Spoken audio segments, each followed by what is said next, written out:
something a little bit different in this video. Something, yeah, new, exciting, and absolutely not my idea. This was actually suggested to me when I mentioned that I'm looking at expanding the fleet again.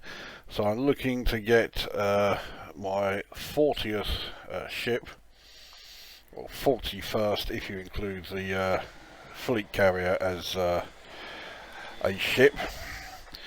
So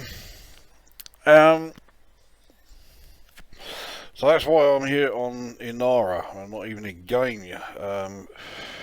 And as I look through the list of ships available, it dawns on me just how many I fucking have. I mean, if we go through them, we'll go from largest to smallest. So, well, most expensive to cheapest, rather. So, Imperial Cutter, I have 2 of those. Fed Corvette, I've got 3 of those. Anaconda, I've got 4 of them. Type 10, I've got 1. Beluga, I have 1. Type 9, I don't have any. I'm not getting one now. Python, I've got 2. Mamba, I have 4. Fer de Lance, I have 4. Don't have any Orcas. 2 Crite Mark 2s. 1 Crite Phantom. 1 Fed Gunship. I'm still amazed I've got a Fed Gunship. It's not that good. Anyway, 1 Alliance Challenger. No Crusader. 2 Imperial Clippers. No Fed Assault Ships. 2 Chieftains. No Type 7s. That is never going to change. No Fed Dropship. No Asp Explorer, because I used to have one, but yeah, that got replaced. I don't see me getting an Asp Explorer again. Yeah, the only ships I'm really looking at now are combat ships. Asp Explorer is not a combat ship. Anyway, carrying on. 2 Vultures. No Scouts, because they're fucking useless. No Killbacks, because they are the worst ship in the game by a fucking distance. An Imperial Courier.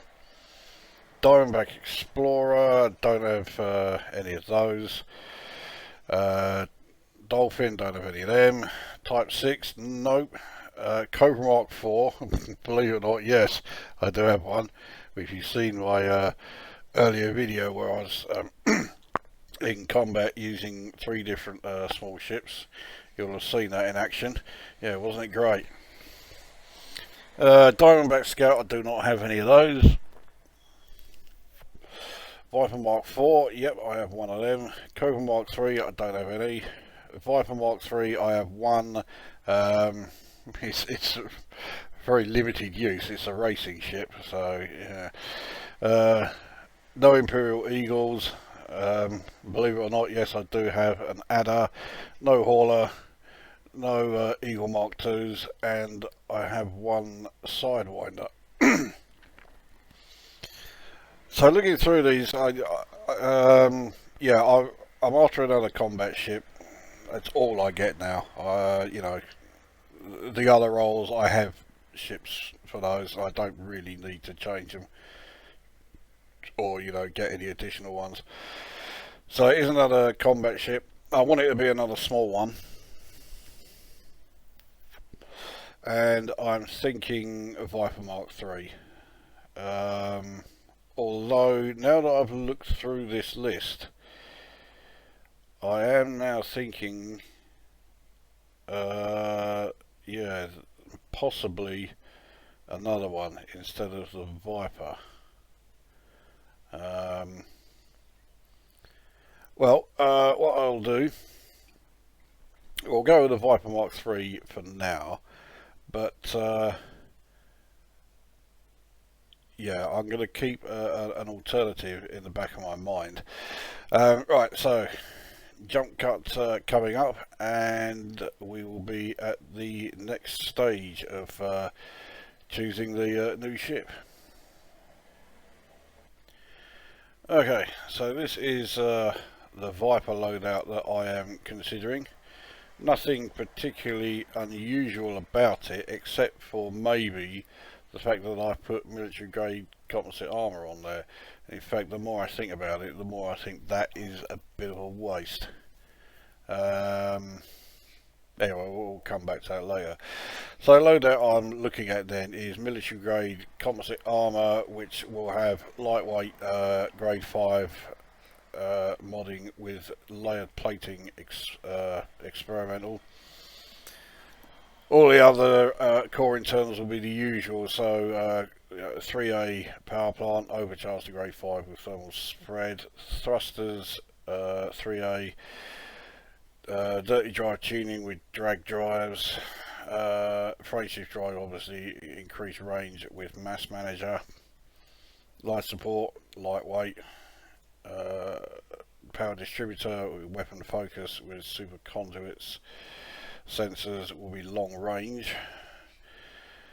With the optional internals, again nothing unusual, so class 3 fuel scoop, 3A shield generator which will have enhanced low power grade 5 with high cap, 3A shield cell bank that will have, I haven't put anything on it yet, but it will have grade 4 specialised with boss cells. Class 2 frame shift drive booster, class 1 guardian shield reinforcement, 1D hull reinforcement package. Although again, I'm not sure about the need of it. I'm going to be using 94.4% of the power available to me. I might be able to bump up the shields. The shields are far more important in a small ship like this. Let's give it a try.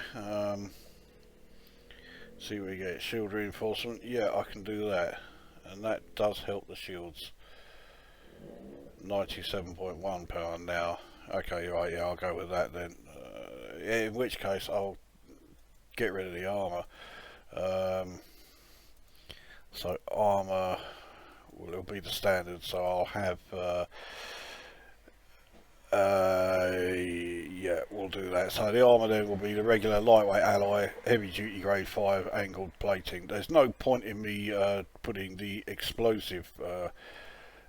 Was it deep? No, was it layered plating? Yeah, because my explosive resistance is still going to be minus 22.4 with that experimental added, so it's still going to be shite. So I may as well improve my kinetic so that it's now only minus 4.9 rather than try to improve the explosive. The explosive is going to be awful no matter what, so I'll just leave that as is.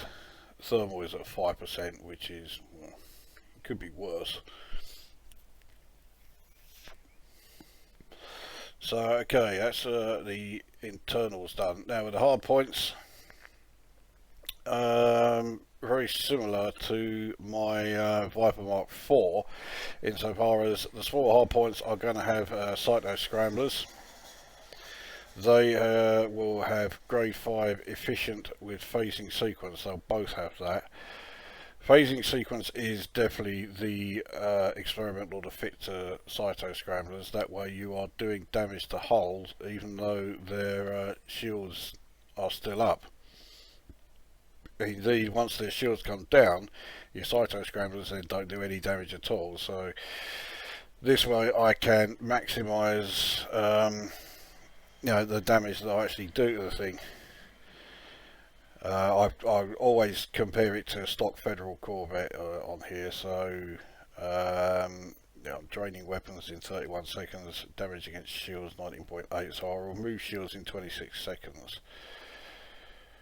That's not bad. Anyway, to finish off the hard points, 2 class 2 cannons. They both overcharged to grade 5. One has high yield shell and one has force shell.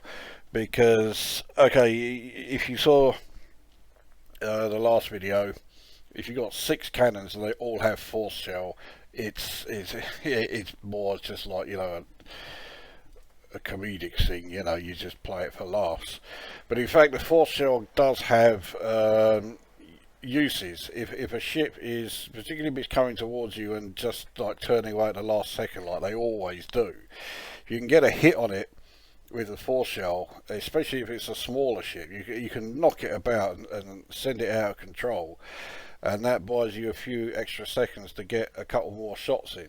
And if you can then keep pounding away with you know, your force shell, he will stay out of control until you've destroyed the thing.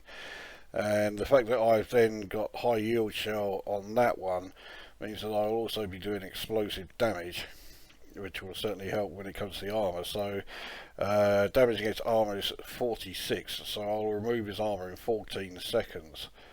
So almost half the time that it takes me to remove shields. Not bad. So finally, the utility mounts, heatsink launcher, which as always the ammo capacity, and then the shield booster, thermal resistant, grade 5 with super capacitors, because well, you can see thermal resistance on the shields is not good, 10.6, and that's with that thermal resistance there. So yeah, the absolute shield strength 396, and with the resistances, yeah, shields aren't great, but I mean, it's only a Viper, it's only a small, so you know, it's not going to be brilliant.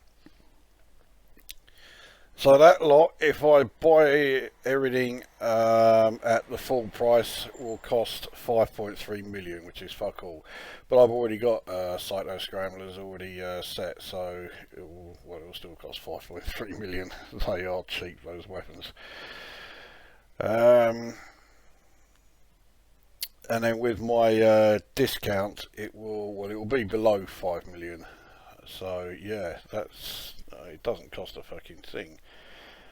And on paper there it does look good, but like I said, I am actually considering a second ship, an alternative to the Viper.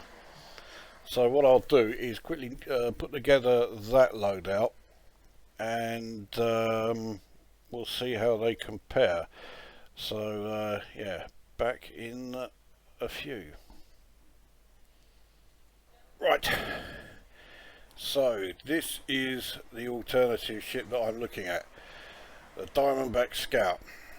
Now I've made the loadout slightly different insofar as this is using beam lasers instead of Cyto Scramblers. I don't think I'm going to keep it that way though. So with this one, all the core internals are going to be, so I fucked up, I put deep plating on for some reason. Actually,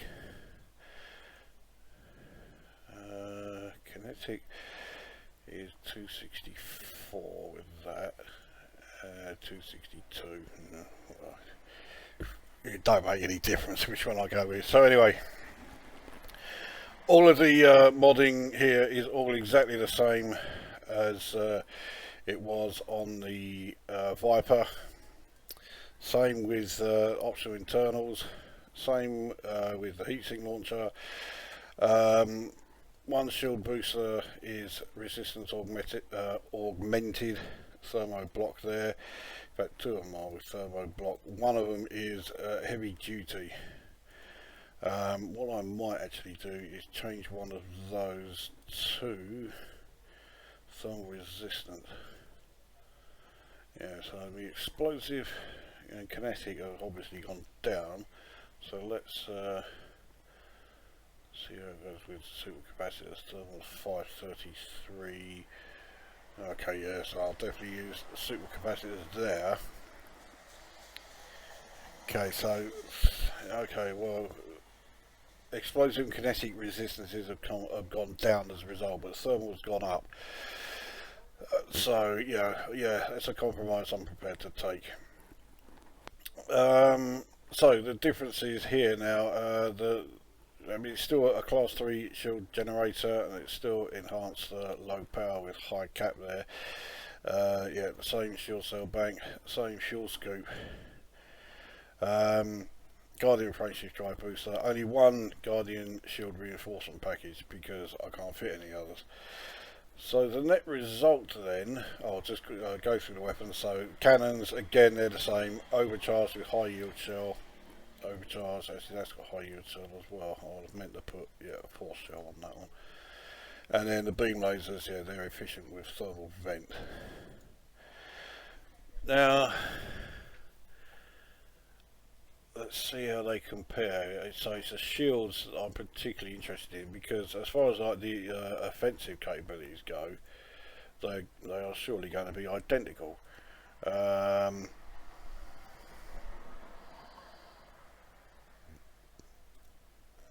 Okay, why is this one so? Oh, of course, beam lasers.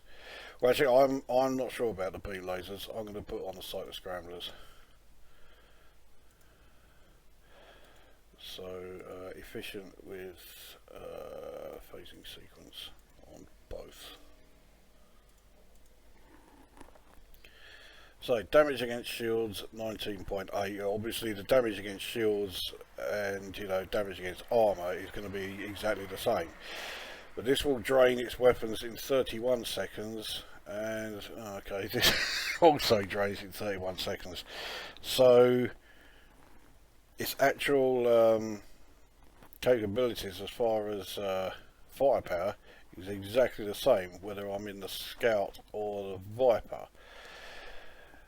With the Viper, okay, I've got 2 shield reinforcements as opposed to just 1 on the Diamondback, but that is the only difference as far as the optional internals. As far as core internals, okay, so class 4 power plant thrusters and frameshift drive on the Scout compared to class 3s on the Viper, and then there's sensors as 3A, whereas they're only 2A on the Diamondback. That's not a big deal. I mean, with the long range mod, my range will be 10.92 kilometers compared to 11.3 on the Viper, so it's a difference of less than half a kilometre. I can live with that. But it's obviously right. Okay, down to shields. So absolute shields on the Diamondback are 421 compared to 396 on the Viper.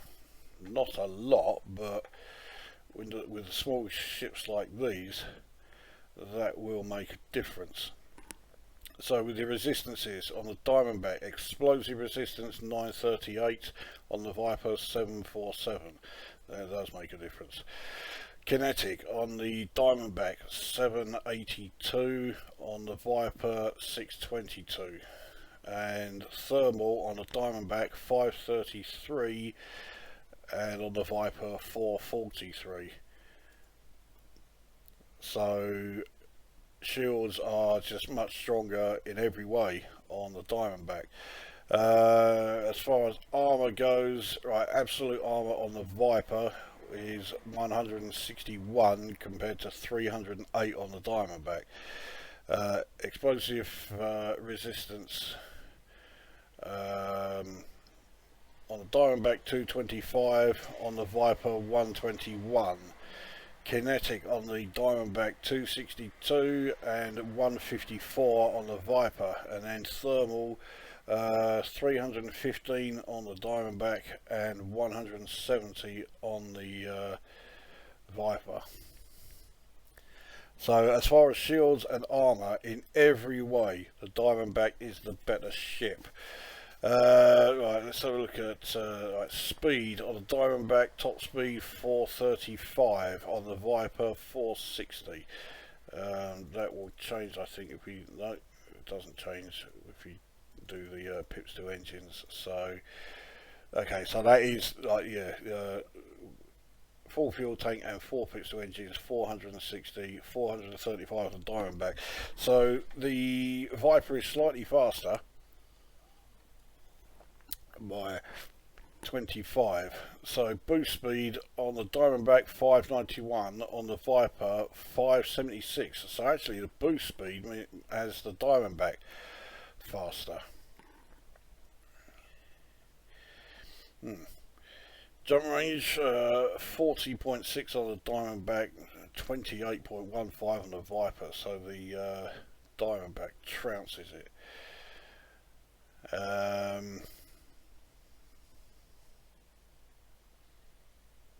Yeah, okay, well, that's not even close. The Diamondback is better in, you know, every way. Well, the worst the Diamondback does is, well, it's slightly slower, but in everything else it is at worst exactly the same as the Viper. I'm sure the Viper is more manoeuvrable, but the Diamondback Scout is hardly a, you know, slow lumbering thing. It's certainly nimble enough. Almost certainly going to go with the Diamondback. In fact, I am going to go with the Diamondback. What I will do, I'll just compare it to my Viper Mark IV. So this is a ship that I've already got. I have made a slight difference to it since the video. In the video where I was showing the Viper Mark IV, the Cyto scramblers were efficient with phasing sequence. I've now changed them to long range grade 5 with phasing sequence. But right, what's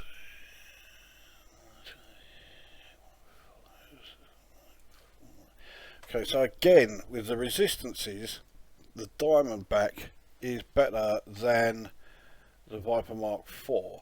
Viper Mark IV has better armour, but that's because the Viper has got military grade composite armour fitted to it, whereas the Diamondback, I'm just going to leave it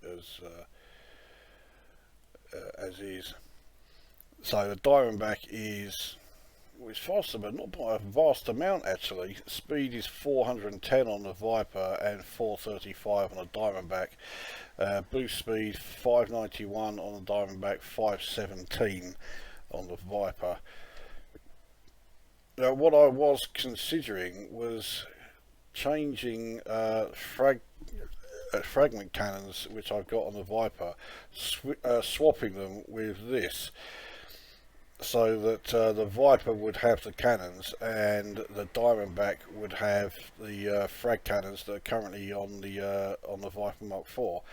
But no, actually looking at those stats, I think I'll leave them as they are. So this will, yeah, this ship will have the cannons, and the Viper Mark IV will have the frag cannons as it already does, so I won't need to make any changes to that. So this ship then will cost just under 9.5 million. Yeah, it's just under 9.5 million with no, all in, like that's without the, you know, any discounts. Obviously I'm going to buy this from Leon Respace, so I will say 15%. Fuck it, let's just have a quick look. So how much will it actually cost me? So it'll cost me just over 8 million. I think I can just about afford it. So that's the ship then.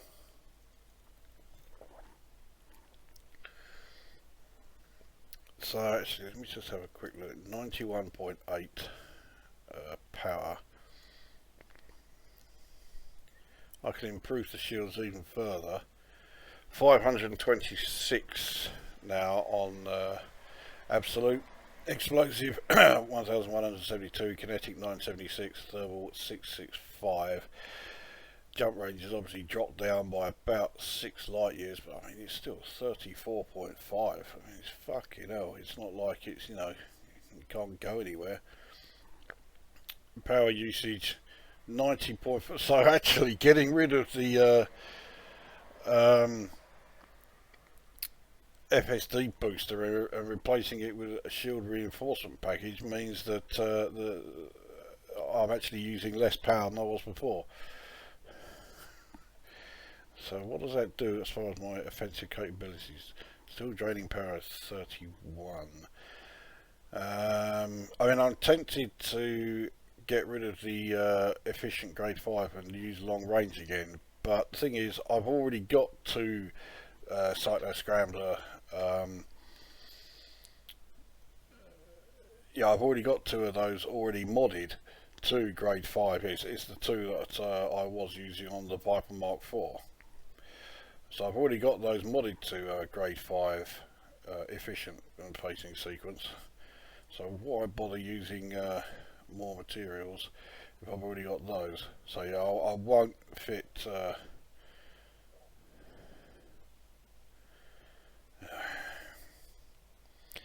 now something else to consider.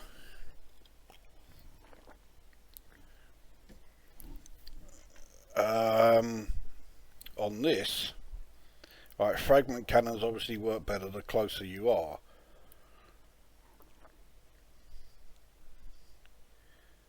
So would it be better for me to just use the efficient Cyto Scramblers on here? I mean, with the efficient, the range of your Cyto Scramblers is only 1 kilometre. It's very short indeed. Even with the long range mod, the range is just below 2 kilometres. So would I be better off using the efficient ones on the Viper with the frag cannons and having long range on here with the cannons? Well, I can always swap them around once I've bought the thing anyway, so I'll stick with this loadout. So I'll save that one. So that's the loadout that I'll be getting.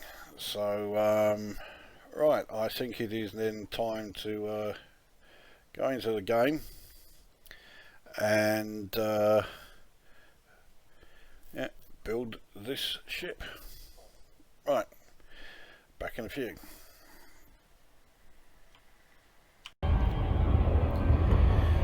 Right, unexpected part of the video. I'm on my way to Deer Quandary, 2 jumps away, in the Miry system. I'm going to map Miry 6 because it is being terraformed, so it'll be worth mapping. There's a water world here. I had already mapped that. But I've noticed it's one of those systems that has a player based minor faction controlling it. Angels of Death. Yeah, I really do wish that when Frontier Developments came up with this idea of having, you know, a player-based minor faction controlling a system, they should have said, you know, there is one stipulation: don't choose a name that makes you sound like a bunch of fucking wankers. Unfortunately, though, they didn't, which is why you get systems like this, the Miry system controlled by Angels of Death. Or you get Lion Bees with their 51st Death Dealers. Oh, fuck off. And then of course you get the real sort of prize one, the one that's out in the Pleiades era of Hank's Alliance of Anti-Xeno.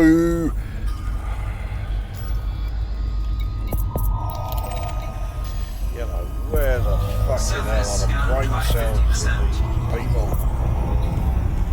Surface scan complete.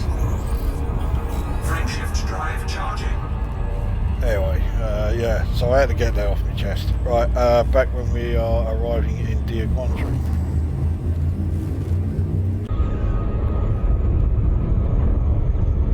Right, we are fast approaching Ray Gateway in Deer Quandary. This place is absolutely chock full of fleet carriers, so the system map is a fucking joke.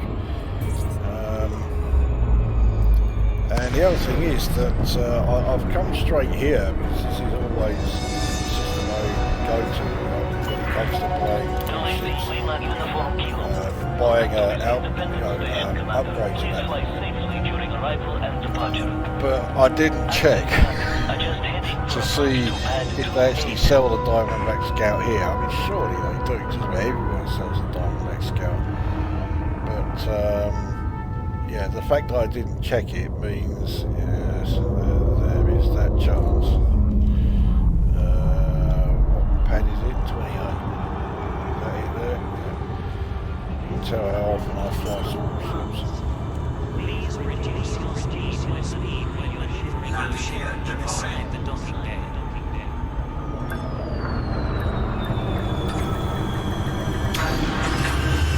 Right. So I got a bit of exploration data ourselves. Welcome to our starboard, Commander. 568,000. So Planet Imari wasn't worth as much as I thought, but 557,000 just for scanning one planet or mapping one planet. I'll take that.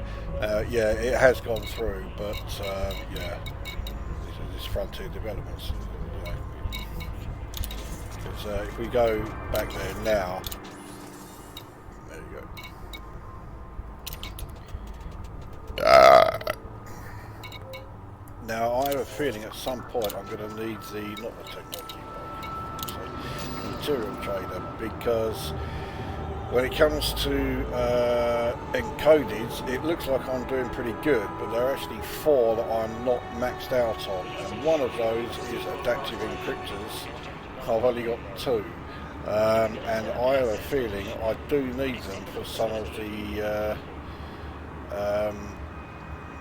engineering that I'll be doing on this ship. So yeah, I may need to make use of this.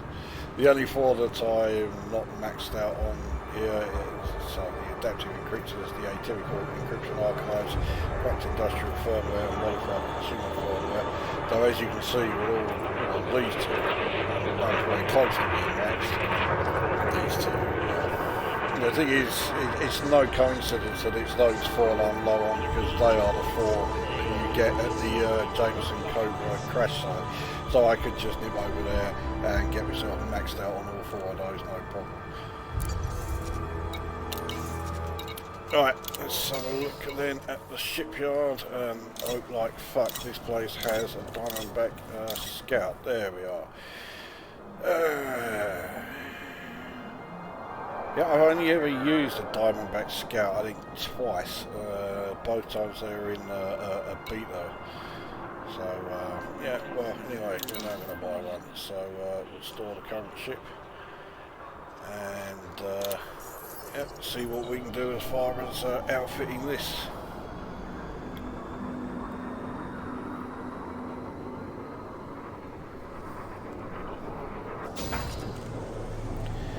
So here we are, in the cockpit of the brand new shiny Diamondback Scout. Yeah, isn't that great?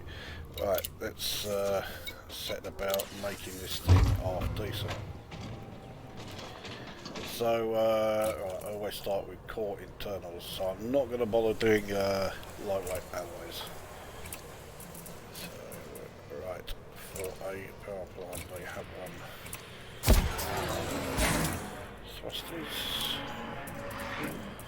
Yep, as well. Drive. There's nearly always one that they don't have, and it's nearly always a frame shift drive, so yeah, I'm well glad about that. Nice support. Yeah, we're doing okay so far.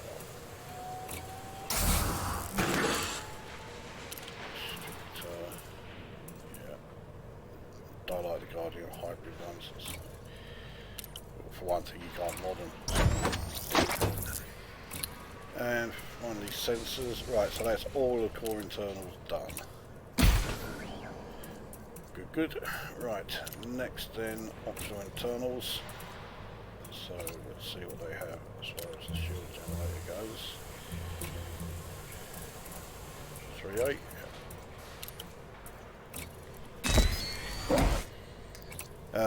Right, 3A shield cell bank. Yep.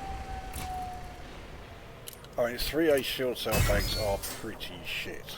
Generally, all they do is fucking heat your ship up a huge amount. But, I mean, I've only got a piss out little 3A shield, so, you know, it could be worse. Right, fuel scoop. Fuck it, I am really lucking out here. I got everything I wanted so far. Right, now, don't want that advanced docking computer. That will be replaced with the surface scanner. This is where people say, yes, you're in a combat ship, you don't need detailed surface scanner. I like having detailed surface scanner and everything. That way, if I do go to a system and I haven't been there before, I know I'm always going to find what I want. Or, you know, if there's a planet that is worth mapping, I can do it. Right, Guardian shield reinforcement there. And then the second one in the class 2 slot. Guardian shield reinforcement there. Right, so that is all of the optional internals done as well. Right, utility mounts. So I will want the heatsink launcher there.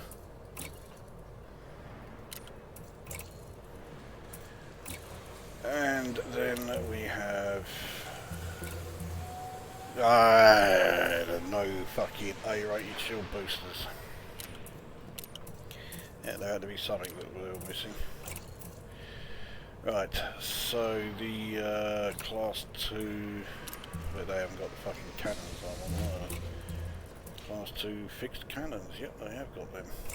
So it's only the shield boosters that I still need to get.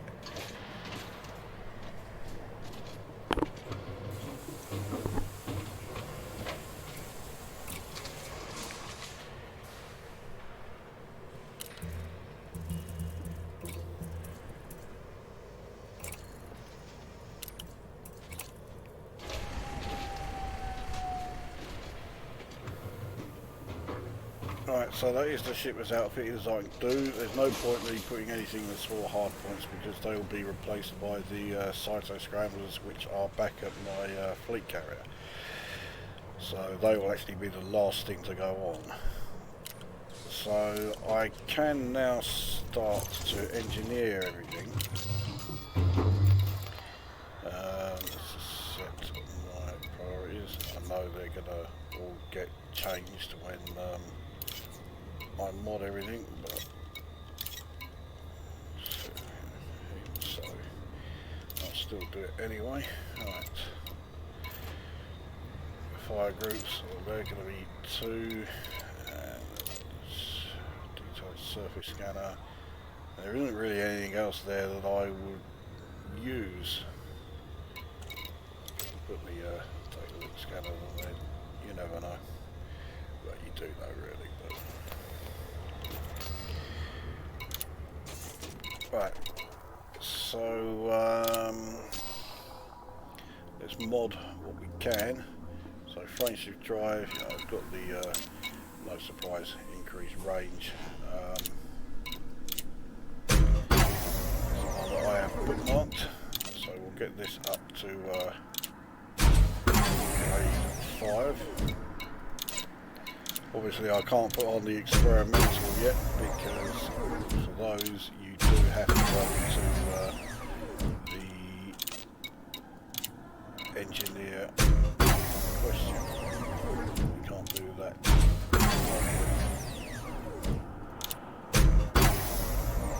That better be enough, yes it is. I hate it when you click on it and it like barely moves.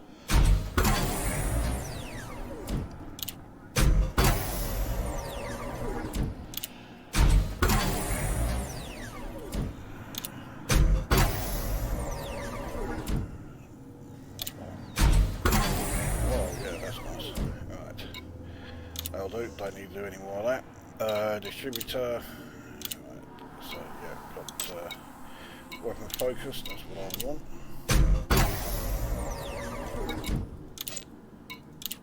I know it sounds weird, but the reason I choose weapon focused is so that way I can make sure my shields are stronger. Which, yeah, because I can, you know, there is that much power going to the weapons. I can have fewer pips to weapons and still use them. So with this ship, I'm pretty sure I can just have 2 pips to weapons and 4 pips to systems, so therefore my shields will be stronger.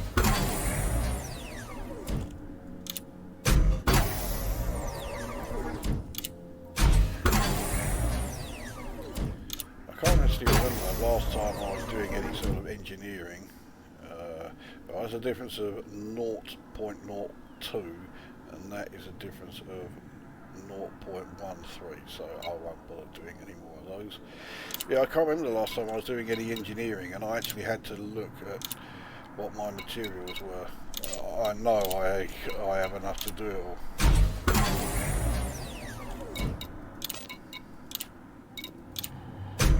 Which is why whenever I'm doing, you know, combat or whatever, if there are materials dropped, say it's a grade 1 and you need 300 and I've got 275 or whatever, I will still go after them. Just because you don't need them right now doesn't mean you're not going to need them later on. So yeah, I relentlessly go after every material that gets dropped and I might need. So look at that, what was the fucking point of that? What a waste of materials.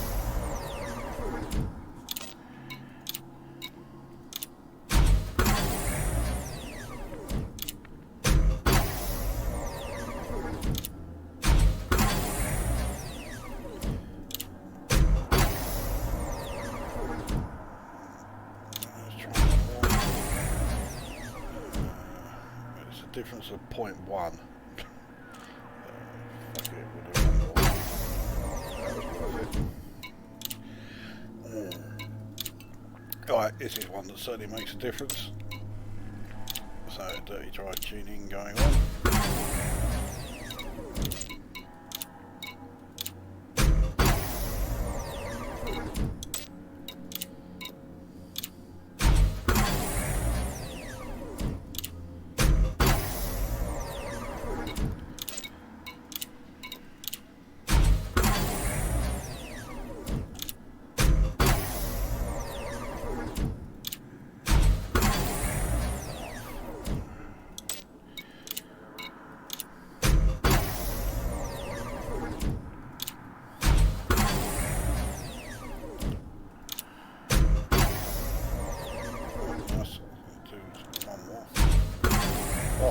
Yeah, okay, alright, that's thrusters maxed. Power plant, yeah. Once I've got those 3 definitely need this. Shields offline. Shields offline. Power plant capacity exceeded.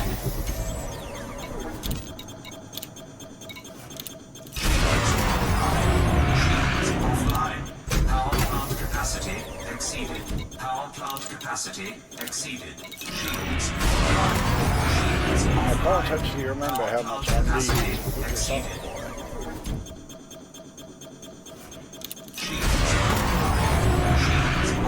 I'll leave it there for now because it's 73, but I have 2 cyber scramblers to go on, but they're efficient, they're not going to add much, and 3 shield boosters. I'm sure I don't need to go any more than that. I'll leave that there. Right, heatsink launcher. It should be once and it's done, but I bet you now that I'm recording it, it will do twice. Yeah. So it's gone all that way, but that has done nothing. So we've got to do it again, and only now, so now I've got the ammo count up to 3. That fucks me off when it does that. Right, shield cell banks.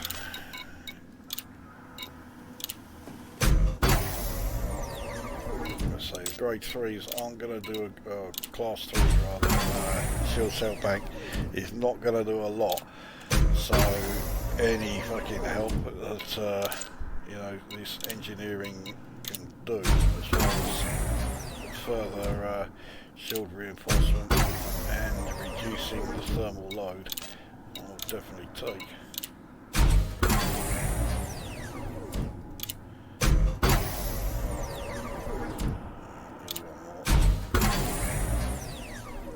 Right, so thermal load.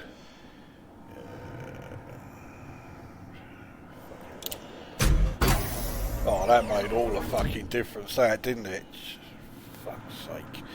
Anyway, thermal load, anyway, it will now, it's less than 1 there.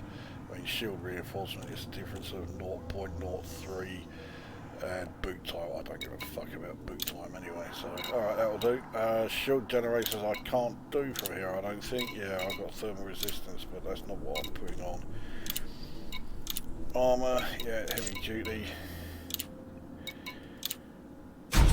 I don't think I'm going to bother putting on the experimental with the armour, because that means an additional trip to an engineer that I would not, you know, whichever one I go to, whether it's Ryder or Celine Jean, all it's going to be is for adding the experimental to the bulkheads here. It's just not fucking worth it, so yeah, I'll leave that. I mean, really, I'm only doing this because I can. You know, if my shields went down in my, you know, in this diamond bag, I'd probably want to get the fuck out of there. Because even though my shields will recharge at quite a quick rate, I mean, such a pissant little thing that, yeah, that. But yeah, I wouldn't rate my chances. Right, I mean, yeah, the worst is a difference of 0.5 on the hull boost. I'm not going to use any more there. Right, sensors, don't think I can do these because, yeah, I've got lightweight and I want long range on those. Life support though I can, miscellaneous lightweight. I mean, there's only so much I can save here anyway.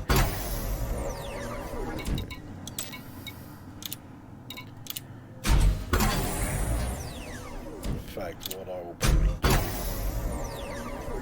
class 3, not using anything that's rare. Class 4, no, it's not using anything rare. Class 5, proto-radiolic alloys, what's the point of... I mean, the difference between class 3 or class 4 and class 5 is less than 0.3. So there is no fucking point in me doing class 5 on this. Well, I can guarantee you it will only be a matter of time before it irritates me that, you know, it's a mod that's not been done to grade 5. So I will do it anyway. But yeah, right, that'll do.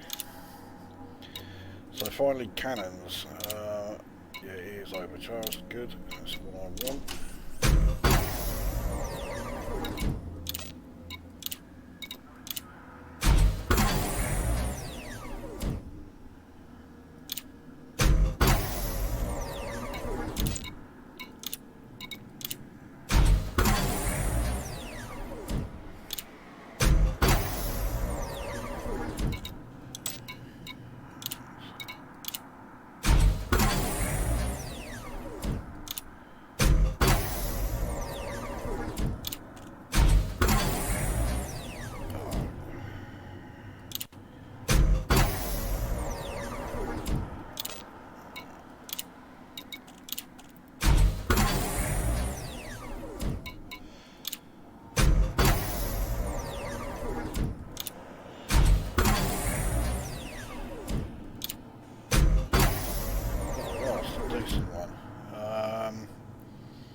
I mean, the rare one there, yeah, is modified embedded firmware, and I mean you can get that fucking piss easy. I mean that's a reward, you know, mission reward. So, oops.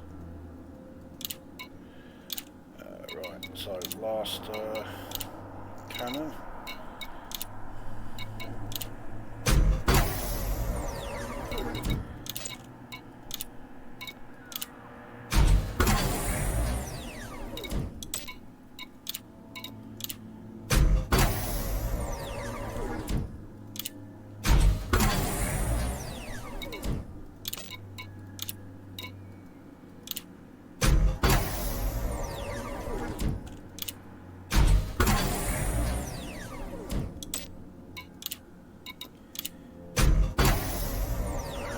About to say this one I seem to be getting through the engineering quicker, so of course it's going to really slow down now anyway. Look at that.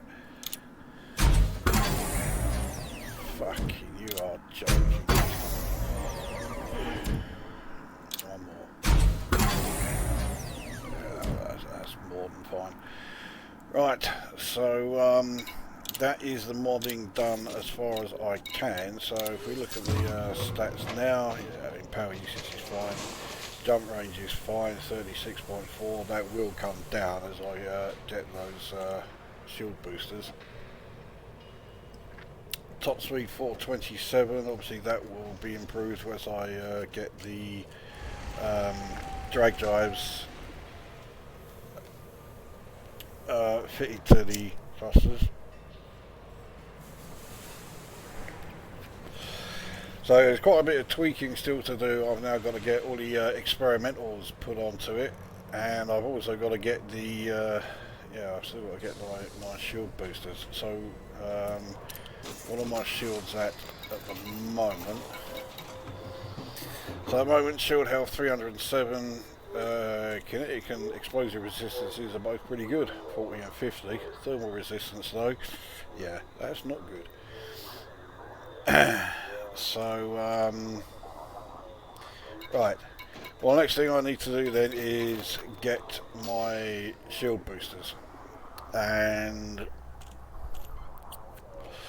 once I've done those, it's time to start getting the experimentals added. Now, the first place I go to when it comes to getting the experimentals done is Deciat, and get old, what's the name? The old hag.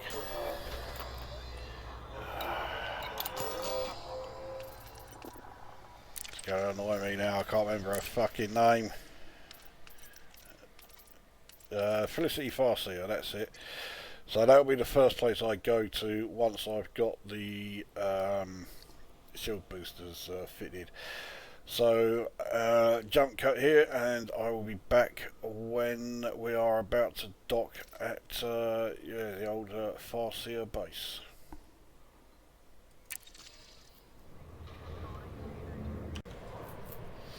Right, back sooner than I thought. Anyway, one jump, that was all it was, to the Nahas system. We're in Friends Terminal, and they have me shield boosters. So we'll slap those three on.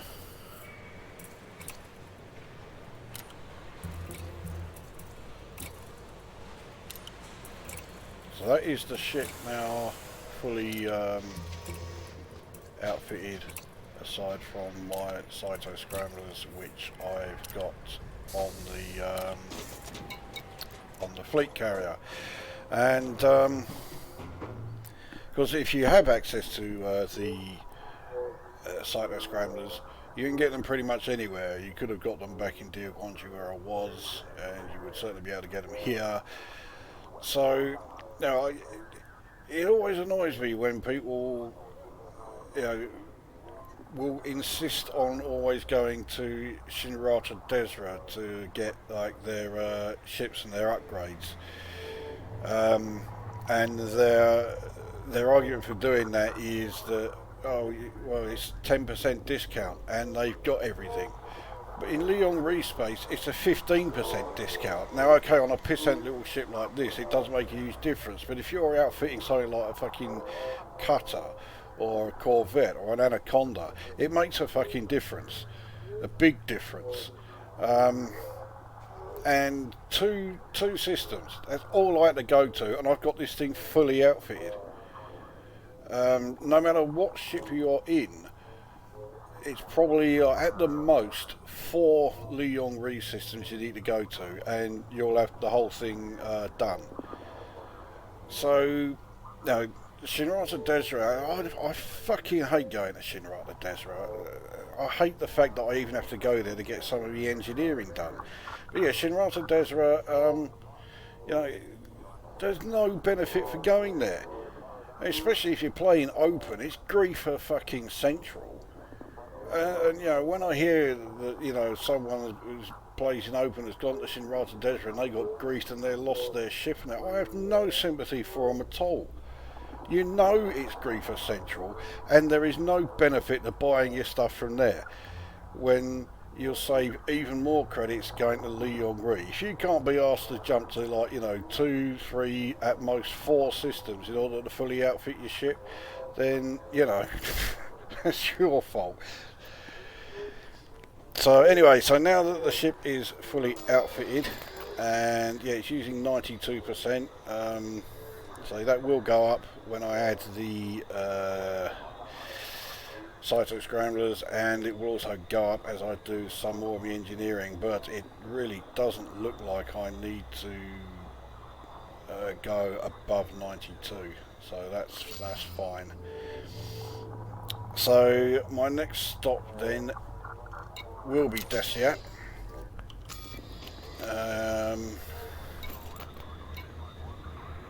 So yeah, we'll plot that course.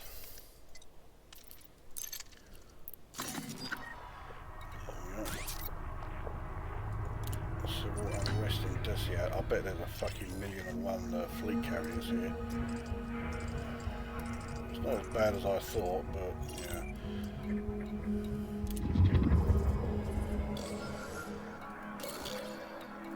Right. 6 jumps. So now I will be back when we are approaching yeah, Farseer's base.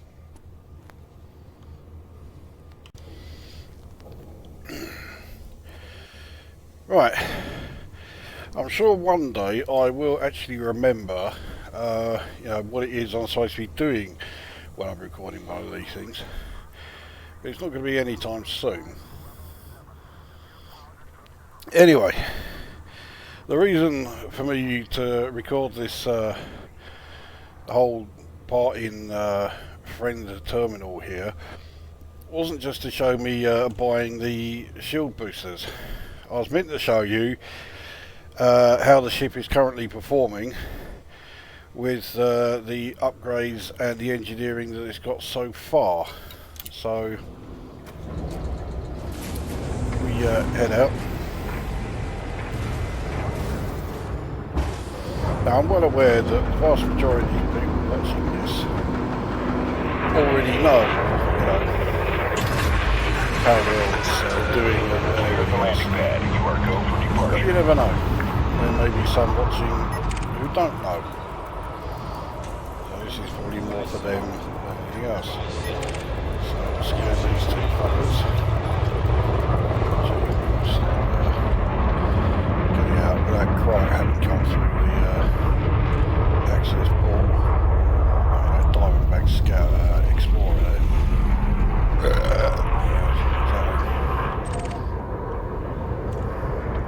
Scan detected.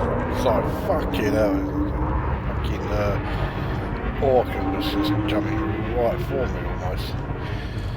So in its current engineered state, 420 with 4 bits of engines.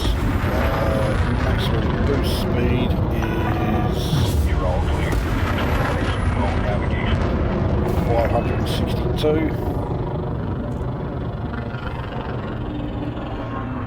And I'm not surprised the planet the system I'm jumping to is behind the planet. Because it has to do it fucking awkward. So yeah, Manoeuvrability and speed are both pretty good, but with a bit of tweaking, they can be better. Also, to mention, I did quickly engineer one of my shield boosters. I've got the heavy duty mod bookmarked, or pinned I should say. So yeah, I got that done to grade 5. Obviously not got the experimental one there. Anyway, now absolutely the next clip will be as we are approaching Farsia's base. Oh, fucking come on! That's because I set the bloody thing before doing the engineering. So now I have to, and now I've got to clear the fucking route and then replot it.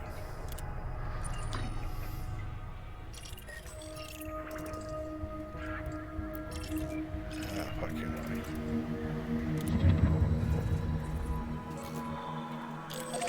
right. So that's where we're going. Right. I'm just fucking off.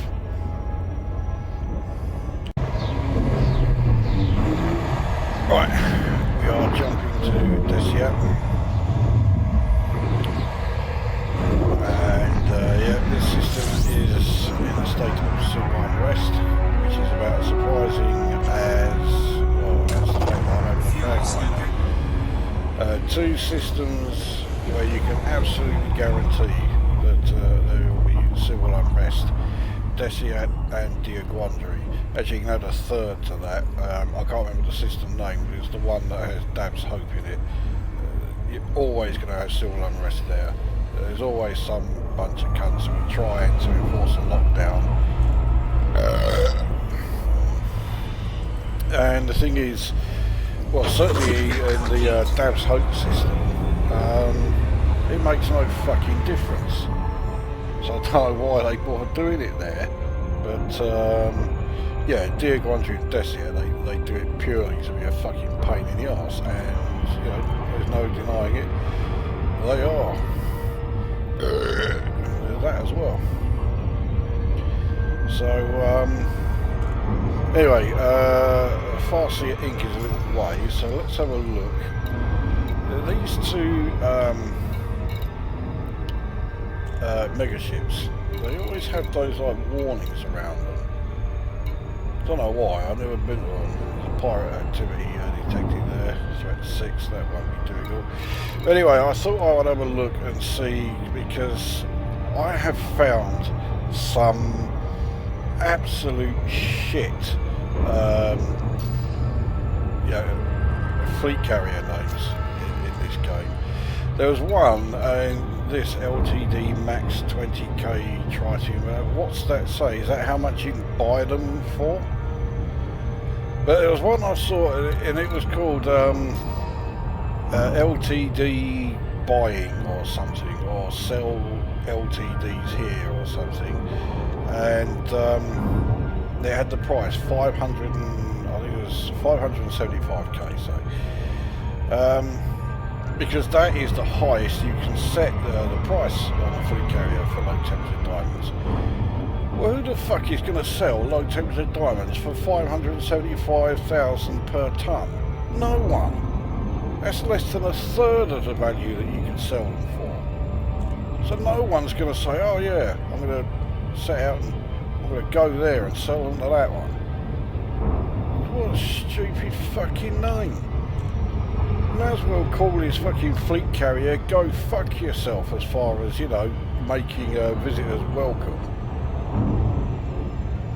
But it's not the worst name I've seen, not by a fucking mile. The worst one, I saw a fleet carrier, and I forget who it was who owned it, and it was named Star Killer Base.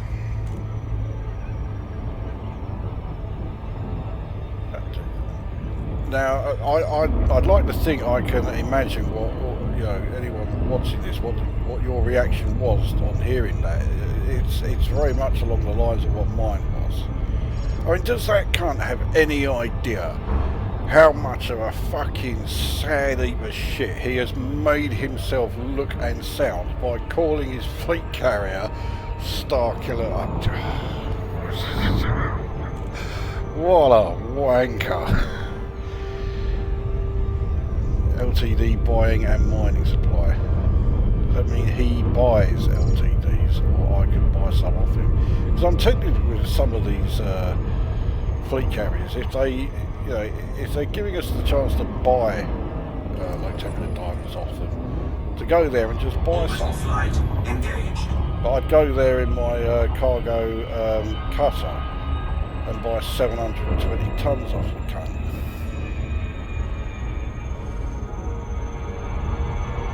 Anyway, we are approaching Farseer Inc.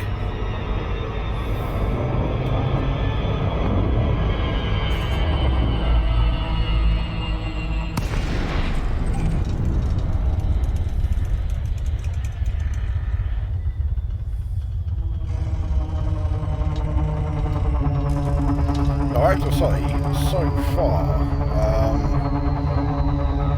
the old Diamondback is proving to be quite a nice ship to fly. This is one of those ships where I deliberately sort of avoided it almost. I hate trying to fight them in combat because usually I'm in a ship that's too slow. Fucking hell, that's why I avoid it. They can't be. Yeah, usually the ship I'm in is too slow, so these things are all sort of like, flying around, they're like irritating little flies. Access granted. Proceed to landing pad 01. And yeah, I can't keep up with the fucking things, they're too manoeuvrable, too fast. And then when you do eventually take them out, you get next to fuck all for them. So, yeah, they irritate me. And so for that reason, I usually sort of, I just ignored them as a ship to use. Which is a bit of a stupid reason for doing it, because I mean... Touchdown complete. Engaging ship restraints. Your arrival has been noted. Because I mean, the Viper Mark IV is annoying, and yet I have one of those. The Imperial Courier, they are really annoying, and I have one of those. So, Alright, I've got a lot to hand in. I knew he was going to do this. Yeah, congratulations, you are first to map. Now, I can guarantee you, I was not the first to map that. This is a glitch that's been there ever since they made this change. The only reason it comes up is the planet in Sigui there is the only planet in the system. So yeah, if you scan it, you're going to get this.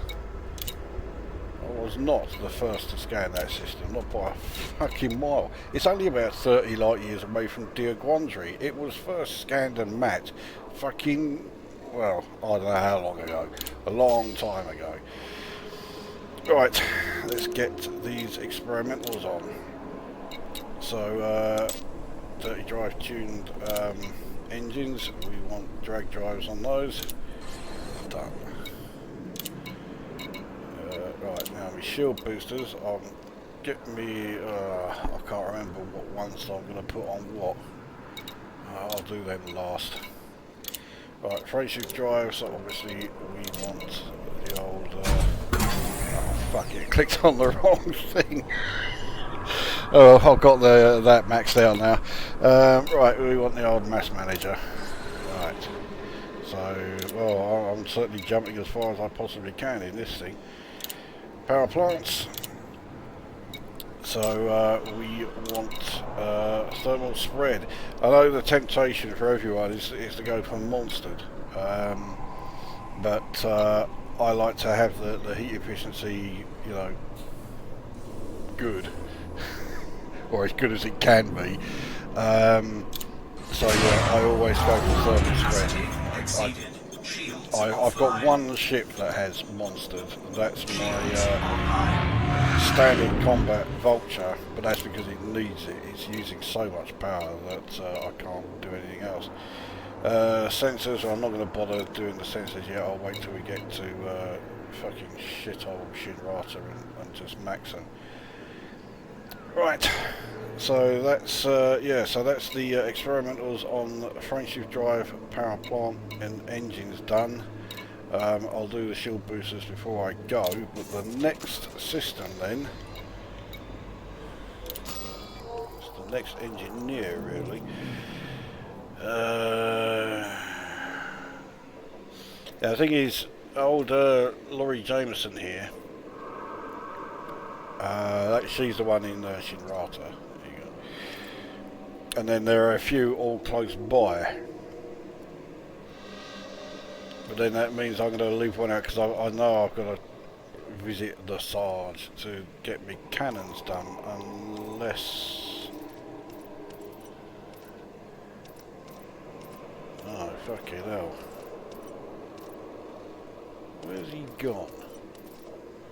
Oh, here we are. Todd's the Blaster McQueen. Now, I'm sure he does cannons, only to like grade 2 or 3. But it does mean he will be able to put on the experimentals, because that's all I need is for him to do the experimentals. So I'm either on my way to Wolf 397 or I'm on my way to Beta 3 Tukani, and yeah, it will be just to get the cannons done anyway. So that's my next stop. So yeah, back when we are approaching that one. Right, now because Todd the Blaster McQueen does do cannon engineering, and he's quite close to well, a lot of the engineers around here, I decided to go to the shithole first. But I just noticed this system, right, it's only 9 light years away from Gibraltar. There is fuck all in here, but look at how many fucking fleet carriers there are here.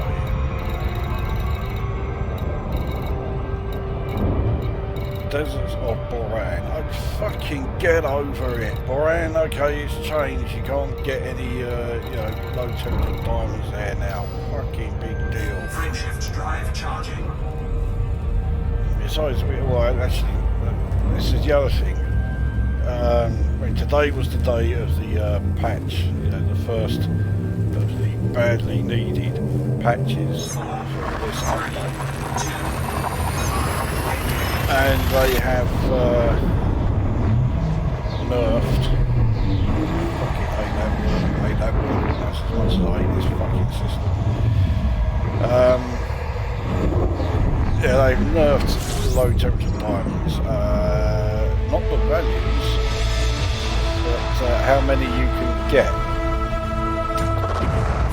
by 25%. Now, when you consider that there are plenty of videos, I call bullshit on quite a few of them actually, because they're making claims that you can earn 500 million an hour mining low temperature diamonds. Yeah, so I call bullshit. I've done plenty of low temperature diamond mining. I've never anywhere near earning 500 million an hour. Anyway. So because of this, you know, monumental 25% nerf, instead of earning 500 million an hour, you're only earning 400 million an hour. Big fucking deal. But you would not believe, actually you would believe, wouldn't you? Of course you would believe it. It's the Elite Dangerous forums. The amount of fucking whining on there about it. 25% drop on you know, fucking low temperature diamond use. That means I can't get my 500 million credits an hour. And bear in mind again that this is the same forum where frequently people were saying that credits are now so useless and given away so freely that they may as well be removed from the game. But they should be removed from the game. Yeah. Well, now they're not so easy to get, and they're all fucking moaning like fuck knows what. I mean, what a bunch of wankers. Is it really that much of a surprise that, you know, I want nothing to do with the Elite Dangerous community? I'll play the game, but I just, no, don't ever ask me to be part of some kind of like community event, why on earth would I want to be associated with those cunts? And there is plenty of things wrong with Elite Dangerous. There are plenty of things that need addressing and need sorting out. But you know, the fact that low temperature diamond yield has been reduced 25% is not one of them. Anyway, I mean, am I really going to be ranting as I approach every fucking engineer? Right, so yeah, we are now approaching Jameson Base in Gibraltar. So possibly my most hated system in the whole of the populated zone. And this is the only reason I ever come here. So I get the engineering done by Welcome, Commander. Request docking permission if you wish to land. Jameson. Clearance granted. Proceed to landing pad 06. Deployed.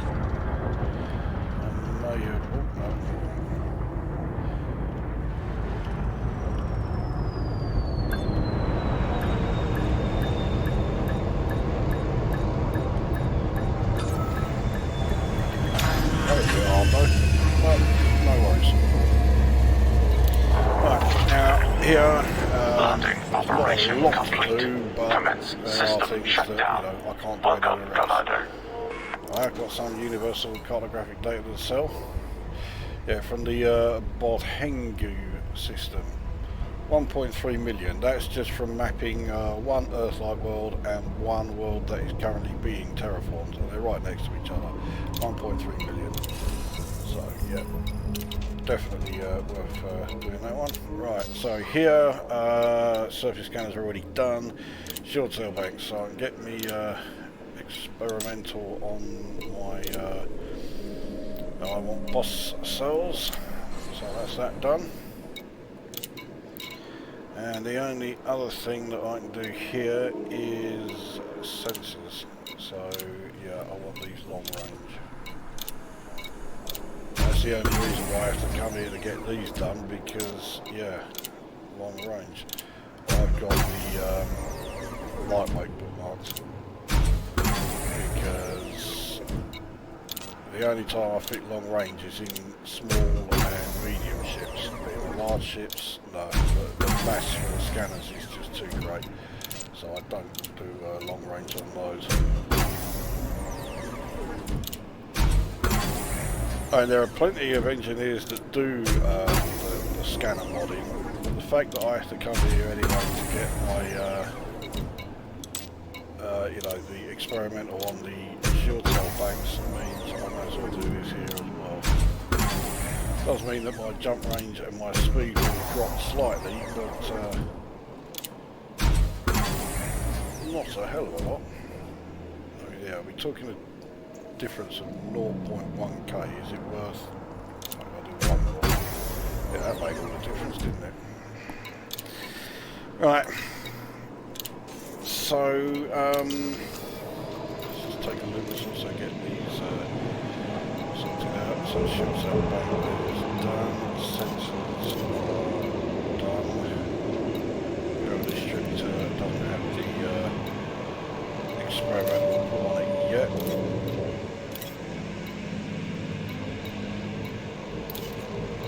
Right, let's have a look at that.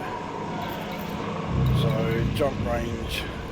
It's dropped a little bit, 34.68, but it's still not exactly bad.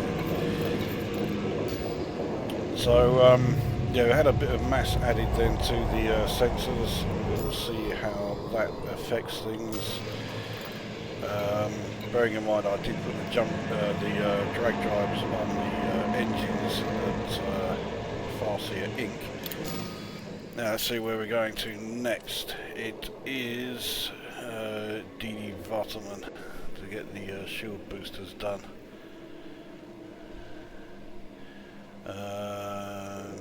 Yeah. Because the annoying thing about this, I've still got to go to the what's his name who does the shields, Lee Chung here. I've still got to go to him anyway because that's the only way I can get the shield generators up to grade 5. So I really do feel like going out there and fucking shooting those cunts over the road. All he is doing is just sitting in his car, just revving it. He's not doing anything else. In fact, his next door neighbour has just come out and yeah, he's having a fucking go at him about it.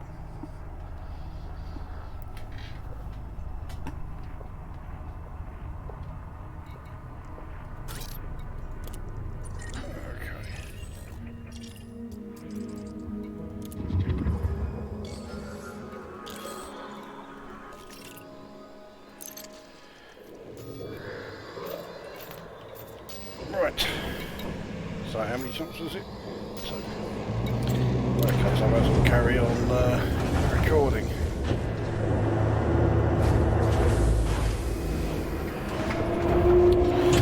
So, yeah, anyway, the patch came out today. Clear for departure. And yes, it did fix some of the issues with the update.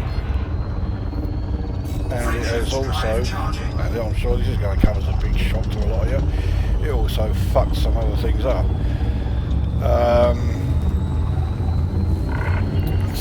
Flight control now offline. Goodbye.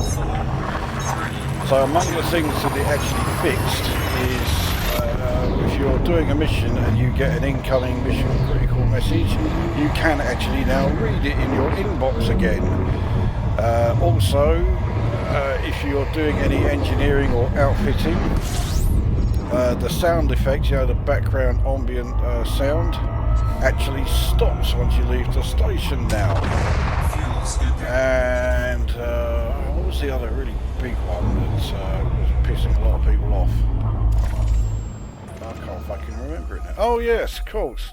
The ATC voices from the docking stations. You can actually hear them now. Frontier Developments keep on about their mythical QA department. Who are these people in this QA department? Because those 3 folks that I missed, that I just mentioned, right, you could not miss them. No one could miss them. Everyone who played the game spotted them all instantly. But the QA department at Frontier Developments, no, they didn't catch them. So there are only 2 possible conclusions that you can draw about that, which is that either A, the QA department are the most inept people ever to be somehow connected with computer programming in the history of computing ever, or, and I suspect this is the more accurate one, Frontier Developments are lying to us about the existence of their QA department. The truth is, there isn't one. I mean, they are the only 2 possible conclusions.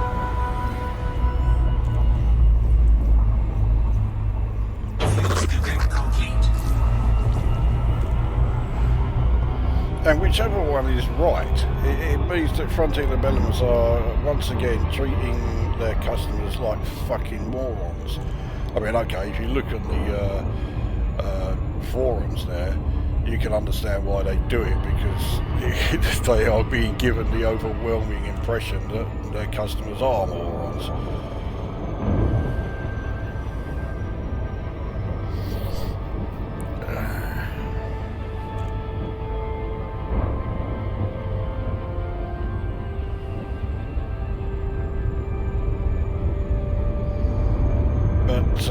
Anyway, so to continue, yeah, the patch has come along and it's introduced some more issues. The one that I noticed straight away is that for some reason all of your fleet carrier registration numbers, like mine was M90V0L. They've all been changed. They're all now completely different. The reason for it is that there were a load of duplicates given. I mean, that is not a big deal, you know. So, yeah, the registration numbers changed. Fucking big wow. But there are people out there who have been complaining about it. But then there's the other one that I noticed straight away, which is that if you've got a paint job on your fleet carrier, yeah, it doesn't show. You can reapply it, but as soon as you leave that instance and come back, it's off again.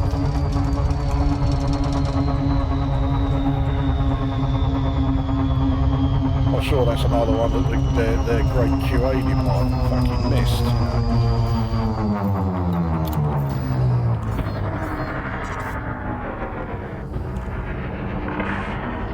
Recon Lima Uniform Kilo.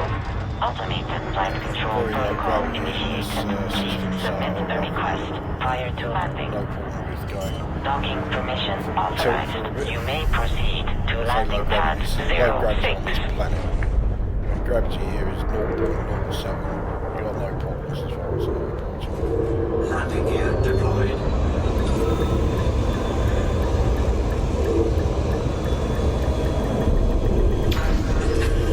Right. So I've got no data Docking handy. procedure completed. Ship Here. secured.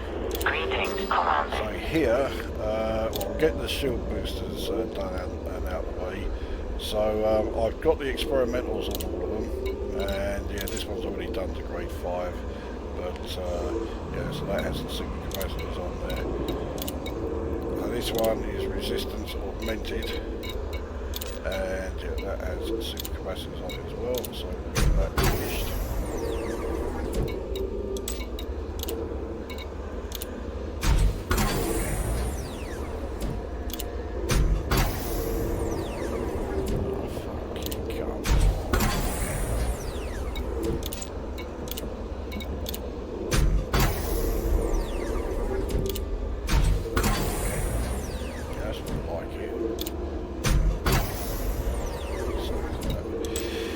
Right, get to one, the grade 5.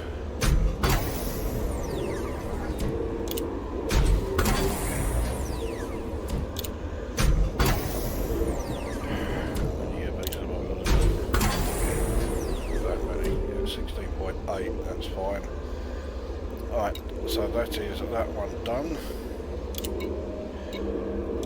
Last one then is thermal resistant. And this one, yeah, it's already had that experiment added, so that's the block experiment. So that will be the shield boosters done fully. It's fully applied. Actually upgrading too.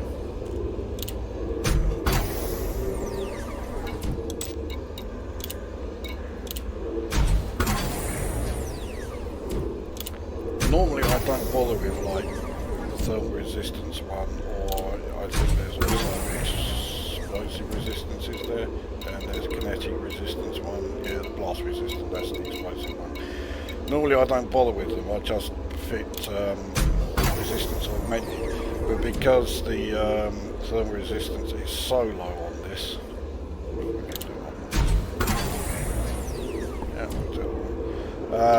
yeah, I just figured, you know, oh, fuck it, I'll do a lot. You know, well, what I'm talking about.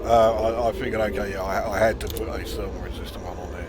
Right, so the shield generator, I want the enhanced load powered. I might as well get this started because it reduces mass, so my jump range will be improved slightly, and so will my speed, as well as also having the shields slightly improved.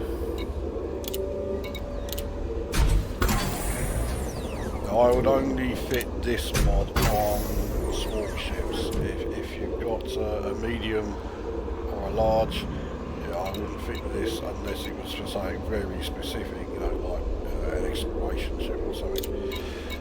So I'll fit the high cap onto that.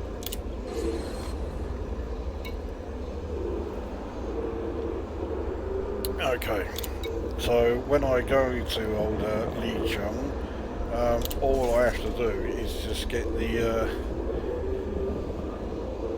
shield generators, you know, grade 4 and 5 done. So I've got all that weight just for that one thing. But yeah, can't really avoid it. Right, who is next? It is old Todd the Blaster McQueen. So this is where we get our cannons done. That's what he said.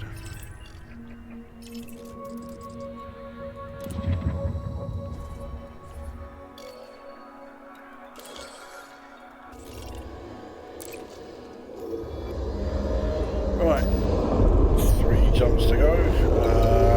Right, well I'll do a jump cut here and we'll be back when we are approaching his place. Landing gear Ship retracting. released. Departure authorized.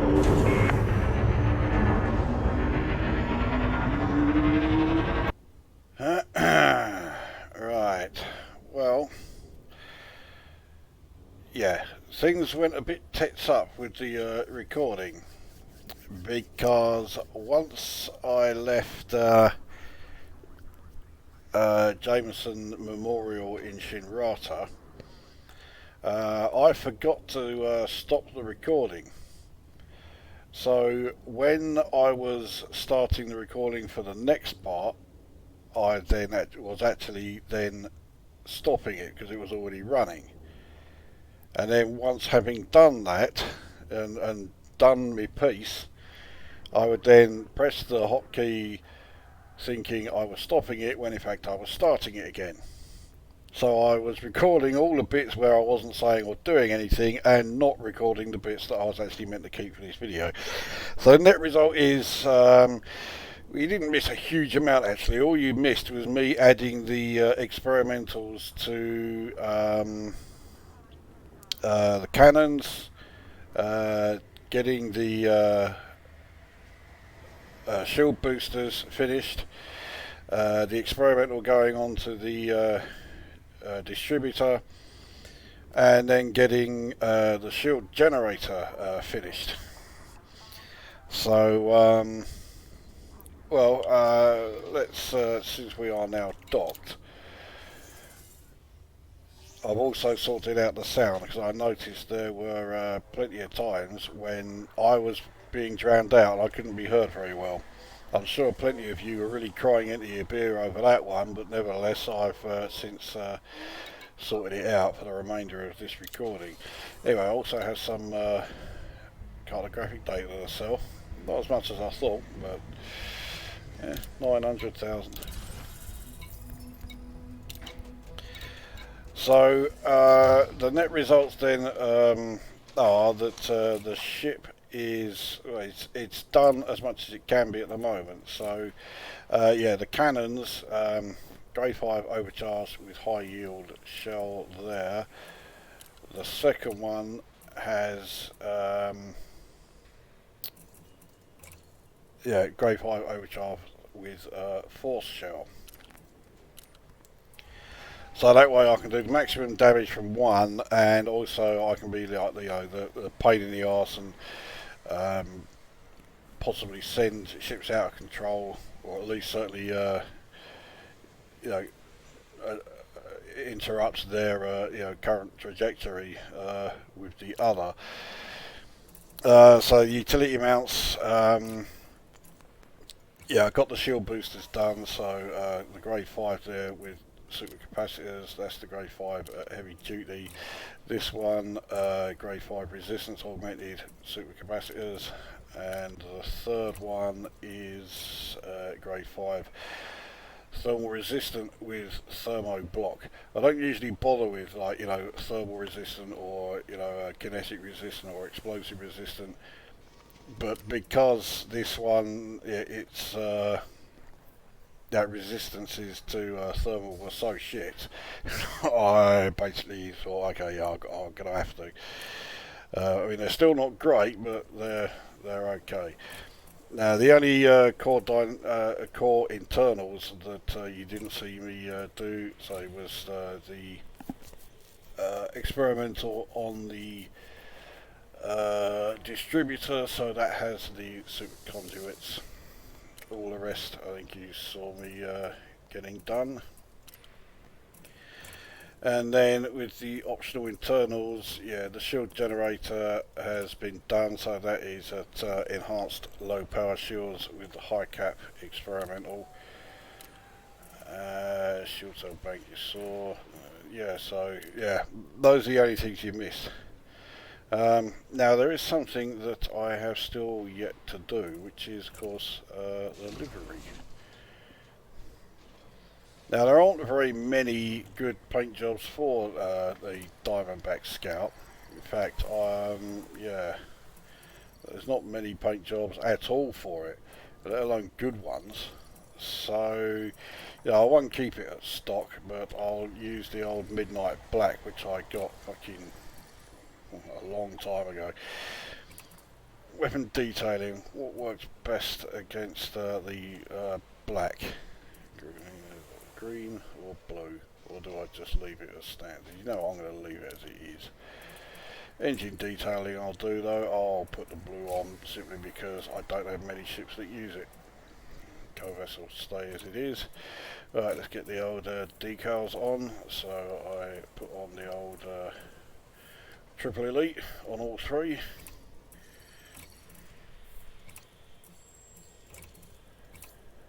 There we go.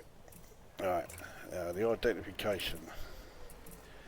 Now for the moment, the nameplate is going to be, well, blank, because I don't have a name for this thing.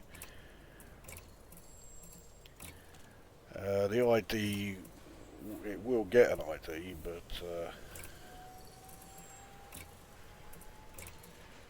it has LU-17D, but if we go to here, so it will actually be, let's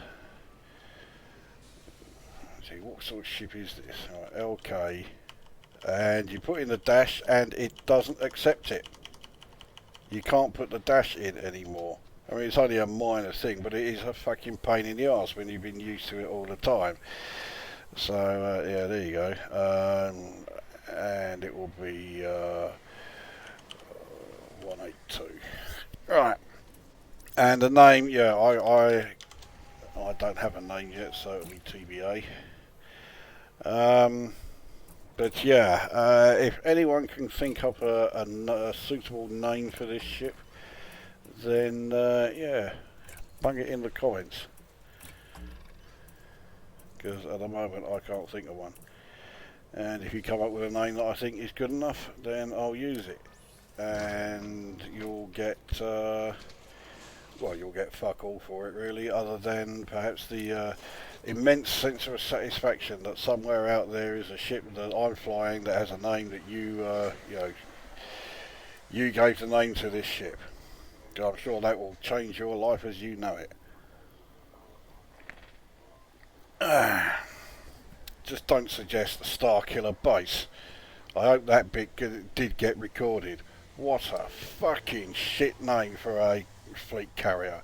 Fucking Starkiller base. What a cunt. Anyway, right. Speaking of fleet carriers then, we are going to head to my one. It's in this system. We are in the Hipparcos 110-483 system. And where is it? There it is. So let's launch.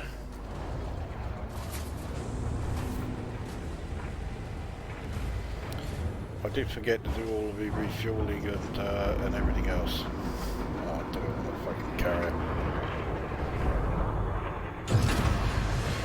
Landing gear retracted. Yeah, the other thing is I did say that I was considering using the long range cyto scramblers, the cyto scramblers that have been engineered for long range in place of the efficient. Problem is, the long range ones are on my Viper Mark IV, and that is of course back at the Guantry. I've got to get it sent over here. So yeah, I'm not going to be doing that, not for this video. 3, 2, 1, engage. It keeps coming up discovered mission related signal source. I don't know what the fuck it is. What point? I don't want to know. I'm not interested.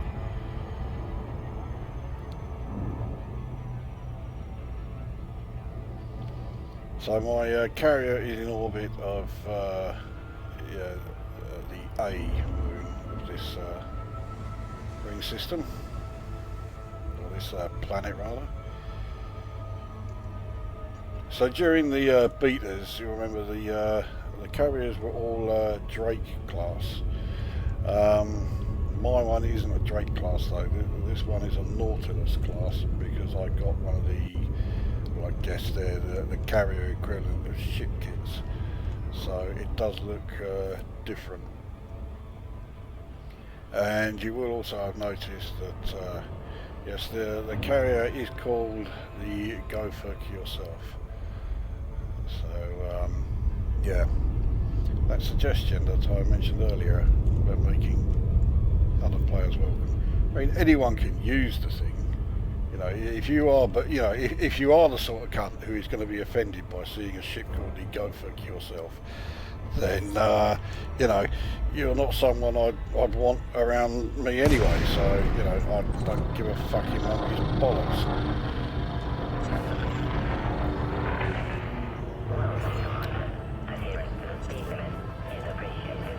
So I don't know how well you can hear the in-game audio now because yes, I changed the settings so I'm not drowned out.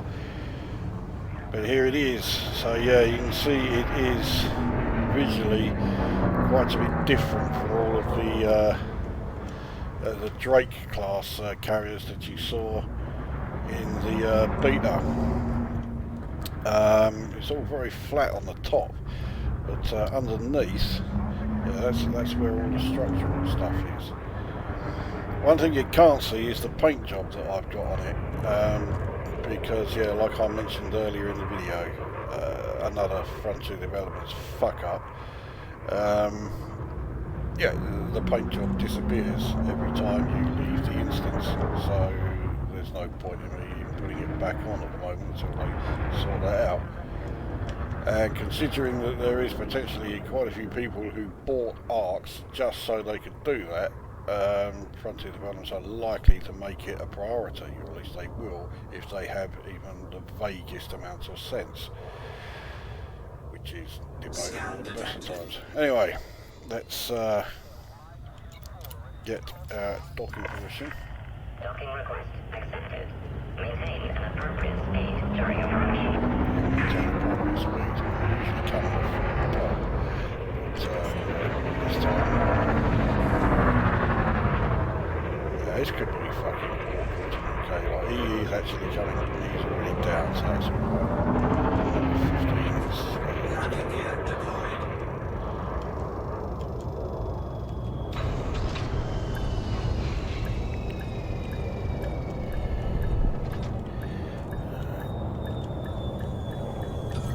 Scan detected. centralised. Right, so fuel.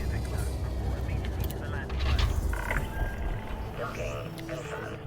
Ship is secure. Before we do that, let's actually get inside. So yeah, so this is the carrier then. You notice from the banner there, it's set up as a bounty hunting ship. Basically, if there are systems I see that are currently at war or at civil war, and if there are hazardous resource extraction sites as well, that's where I will go. So that's why I'm here. There are conflict zones and hazardous resource extraction sites, and they're all very close to where my carrier is at the moment. In fact, I'll even show you. So yeah, one hazardous site there, another hazardous site there, one high intensity conflict zone there, another high intensity there. So yeah, 4 good places to go to within 2.59 light seconds of where I'm, where I am in this system. That's why I came here. As far as the carrier loadout goes, I don't have secure trading because I've no interest in dealing with stolen goods. That's the only thing I don't have on this carrier. Everything else is here. So universal cartography, or you saw I sold that all at the station. I'm trying to get my reputation up with the minor faction that he basically runs this system. So yeah, I want to sell my cartographic data there rather than on my carrier. Redemption office, well, I haven't got any bounties or whatever. So Tritium depot, I'm currently maxed. I've got 1,000 tons of it. So the commodities market, I'm not selling anything. I am buying in though.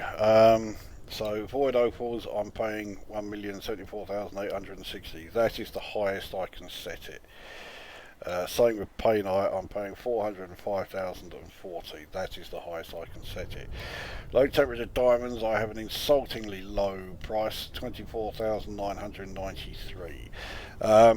If you go to a system and you are mining low temperature diamonds in your type 9 or whatever, and then you realise that your destination system for selling is quite a few jumps away, and you don't feel like taking the risk because there are going to be fuck knows how many ships coming along, then that's where I can help out.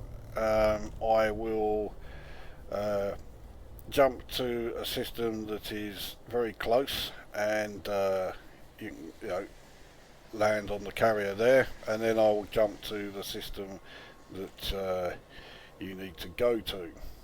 But I don't do it out of the goodness of my heart. The price will be a set amount of low temperature diamonds sold to me at this shitty price. So you will still get credits for them, just not as many as you would get once you get to the other end. So it's not going to be a huge amount of them, but we can discuss how many. We'll come to some arrangement. Metals, I'm buying in hafnium 178. It really fucking irritates me. Why do they call it hafnium 178? The atomic mass of hafnium is 178 point something. So it's not an isotope. That is just regular hafnium. So why have they put that 178 there? So yeah, that really does. It really irritates me. So anyway, I'll buy that in. As you can see, hafnium 178 is a highly controlled substance that is universally illegal to own without special dispensation. Oh no! But I'll buy it anyway. Only 150 tons of it, but I will buy it. I'm paying the galactic average. And then tritium, I'm paying 40,084, so it pretty much is the bog standard. So yeah, obviously I want that for fuel, but that's all I'm currently buying in. I will buy in more stuff, but I haven't set it yet. I will eventually start selling stuff as well on the commodities market, but that's it. I will not be selling outfitting or or ships or anything like that, because it's a fucking waste of time. So the shipyard has 31 of my ships on it. Because I've got the shipyard fitted, anyone can come along and store their ships here. Actually, that reminds me. Let's bring back my Viper from Diaguandri. There we go. So Incoming message. it takes 34 minutes, but it's it's on its way. Those other ships actually there, they are all my AX ships. So, but all the others are on, yeah, they're stored on here.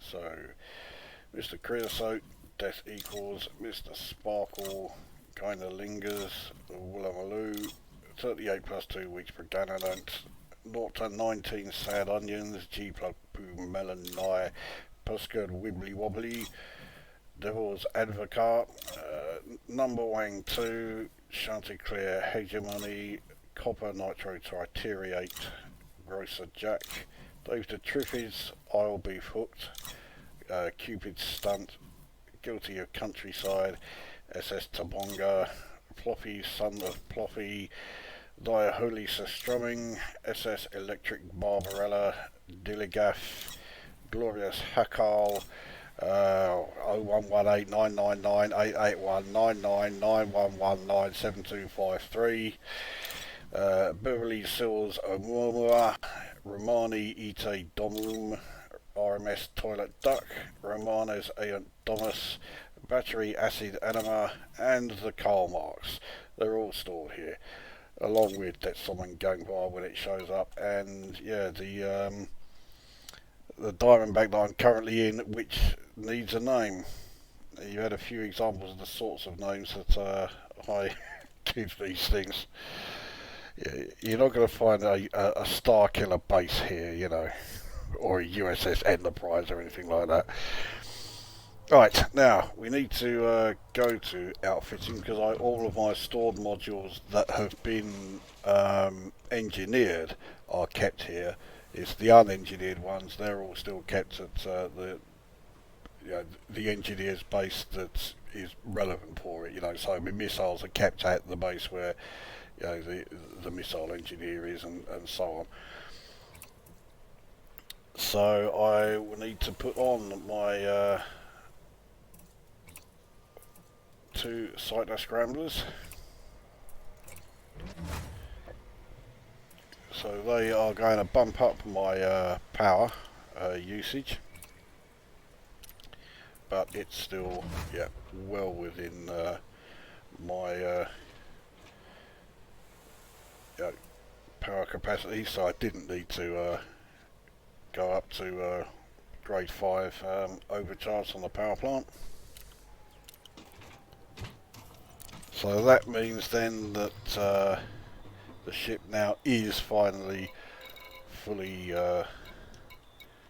upgraded and fully outfitted. So we have gone from blueprints to finished ship, but it's not over yet, because now comes the test. We've got to get it on its test flight.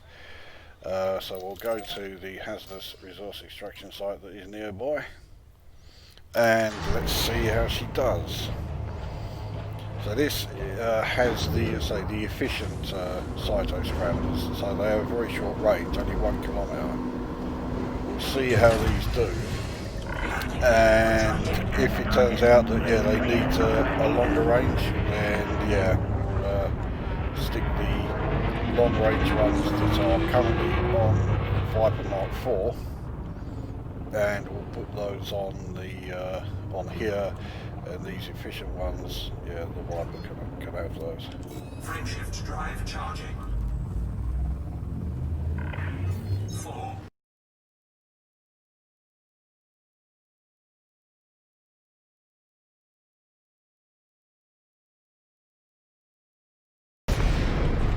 Right. Here we are. Okay. An Imperial Clipper. Diamondback Scout, yeah, he's fucking elite as well. I mean, alright, he's on his own, but let's see what the other one is. Especially as the other one's closer. This other one looks like he's on the wing. Scout Yeah, detected. fucking is. And his wingmen are asps. An asp on its own? Yeah, no problem. An asp is in a wing with an Imperial Clipper, I don't fancy. So I have, right, elite Imperial Clipper or dangerous Imperial Clipper with 2 fucking asps on its side. Yeah, I'm going to do. I know it's boring, but I'm not taking any unnecessary risks. I'm going to wait for this cunt to be engaged against another ship, and it looks like it may all be kicking off soon. In fact, someone else is opening fire on the dangerous one. That's handy. I'll take advantage of this. Target shields offline. Under attack.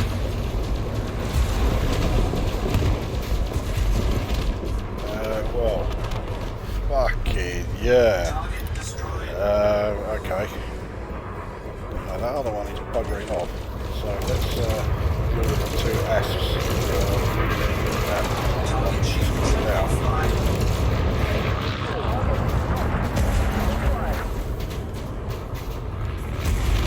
so that's that cut down.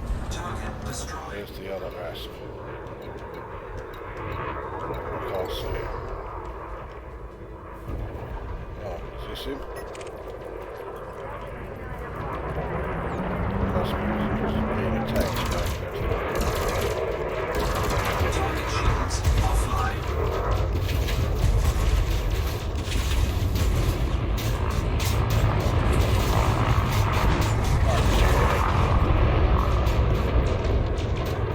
Oh, he's running.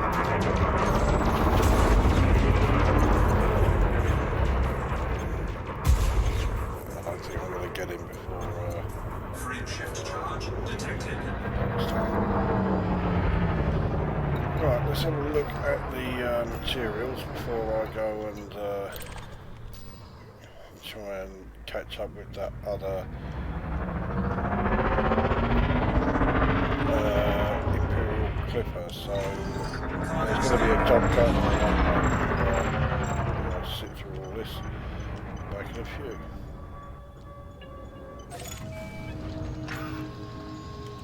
Retracted.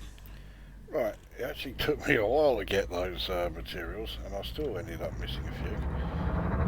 But that elite Clipper is still around. Now that last Clipper was dangerous, and okay, there were other ships firing on them, but there was no one like particularly strong firing on him. And he went down in no fucking time. Scan detected. So I can't really get overly confident in this fucking thing, but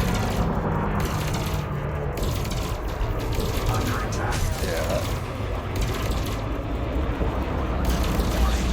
Impulse attack. Trajectory disruption. Target so shields shields are down. offline. So use the old force shell to get away. There we go.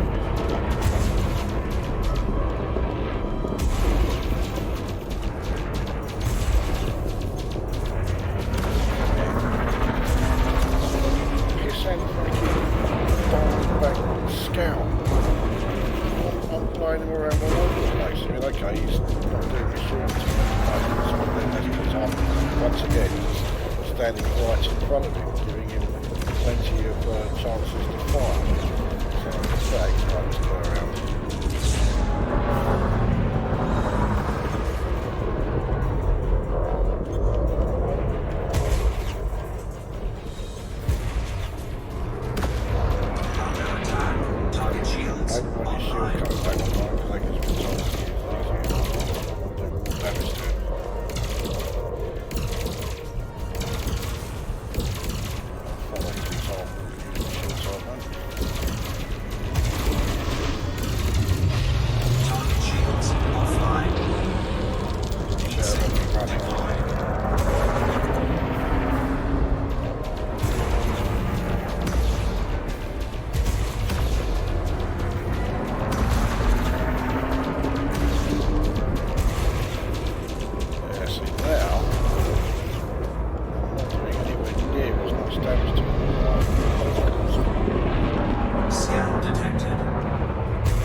down to single figures.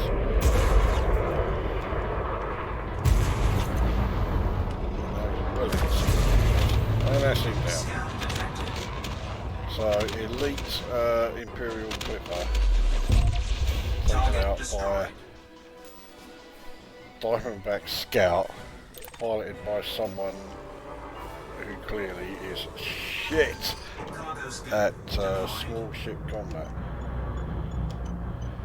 Right, we'll grab these materials and then we'll be back, see what else is here.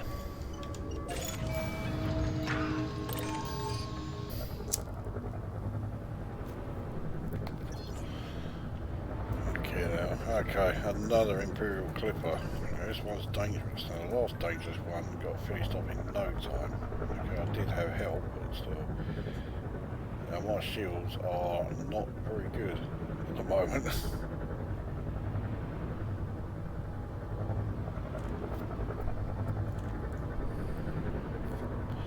Where the fuck are you going? Scan detected. That's not him scanning, right?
This is not how to attack a Imperial Clipper in small ship. You know, I mean, okay, he's down.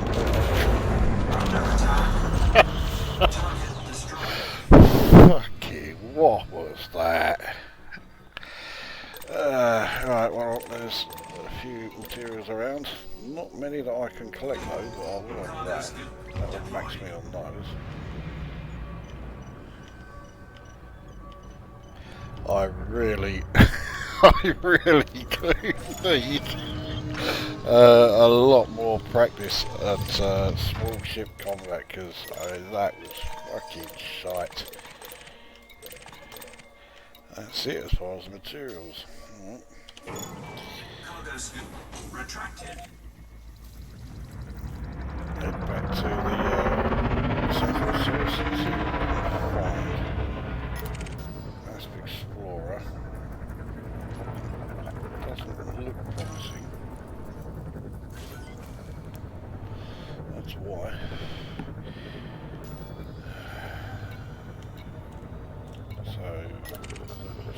dropship.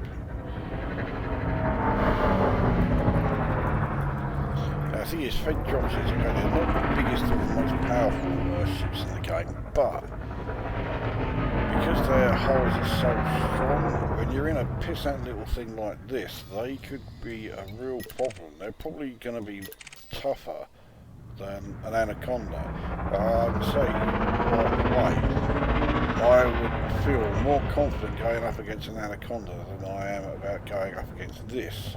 I mean, I'll still do it, but not at the moment, because my shields are far too low, and I have no more shield cell banks, so I've got to get my shields back up. So I'm going to do a jump cut, but while, you know, all I'm going to be doing is getting the shields charged up. I'm going to keep following this cunt, and once my shields are up, we'll give it a go. And after the last one, yeah, don't expect miracles. You're going to see this ship getting destroyed.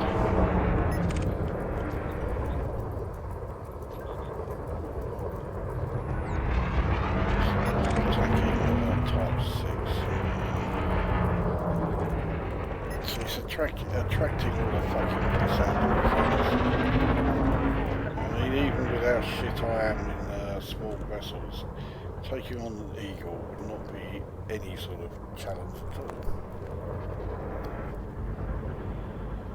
Why do I say that actually? The way he's been going so far, it probably is.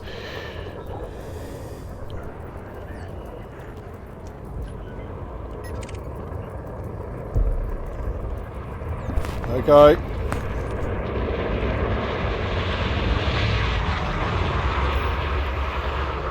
Fuck yeah, there's now found a monster around.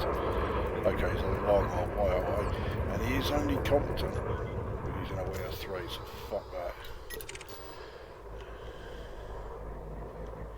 Right, anyway, yes, this jump cut is coming now. Scanning that type 6.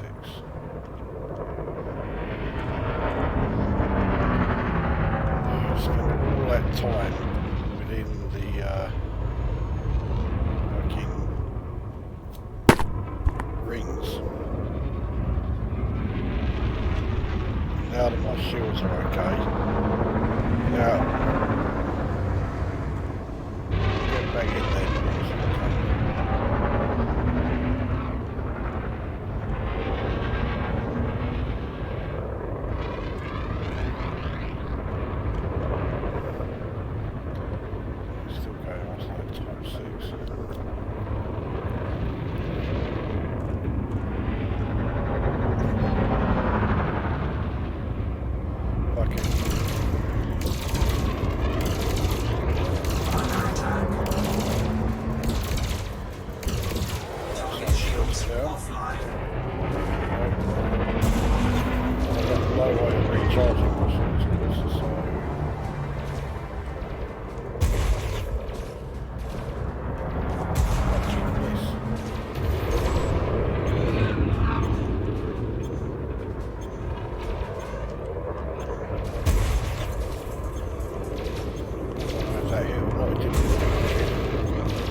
So he can just keep flying away and not miss.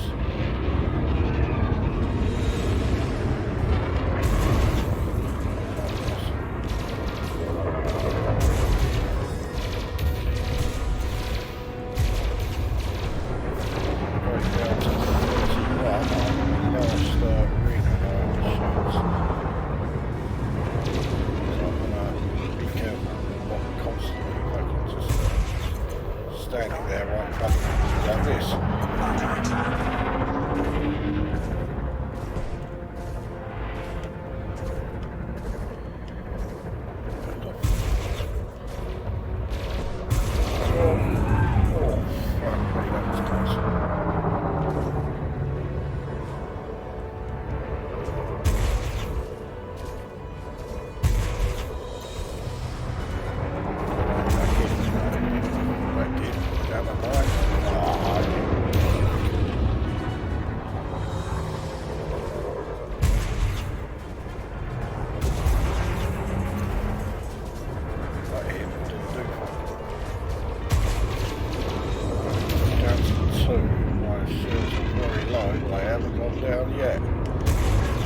And they didn't go down when I took him out.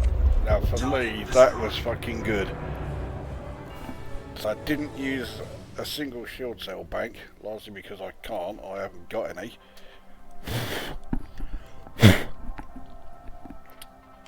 And managed to take out a Fed dropship. So 432,000. It's not brilliant, but I guess when you're in a pissant little thing like this, it's not bad.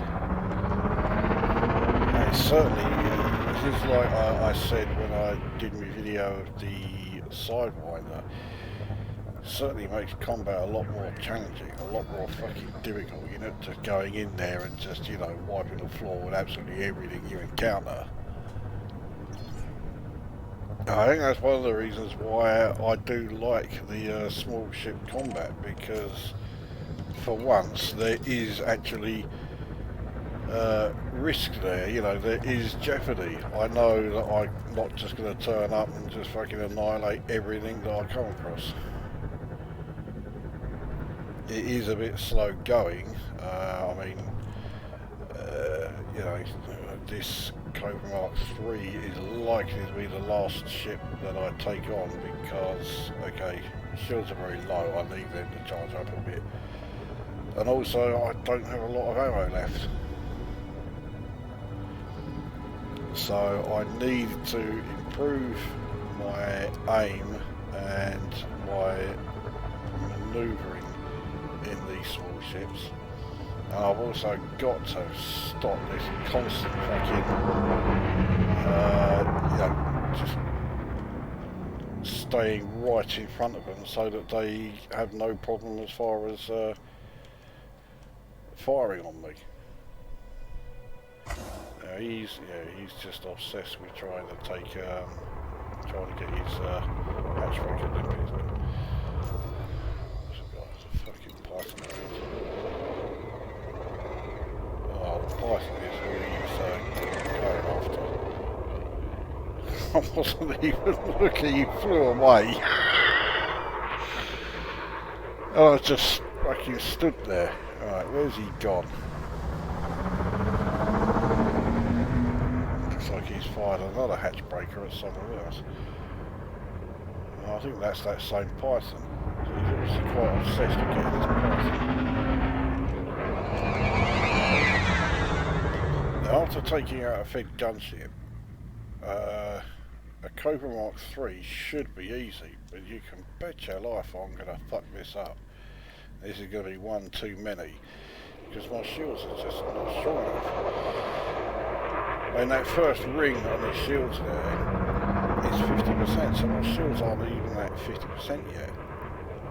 So I'd be mad to take on another ship at the moment if my shields are this fucking low. So that's another thing, is if you're in a small ship, you've got to do combat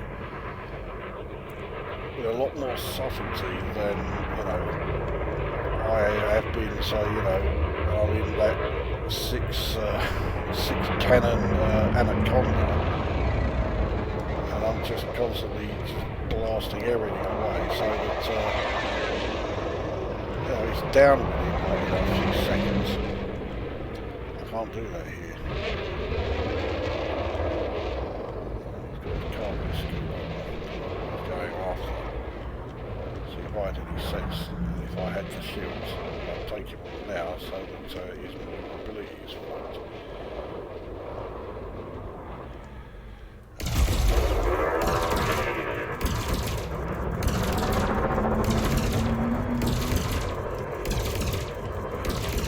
Target shields offline.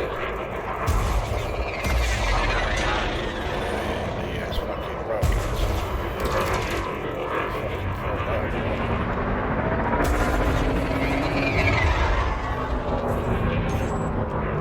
Didn't do much of that damage.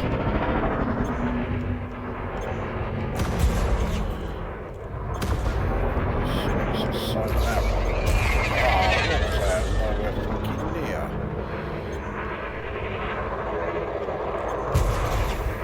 Felt that right.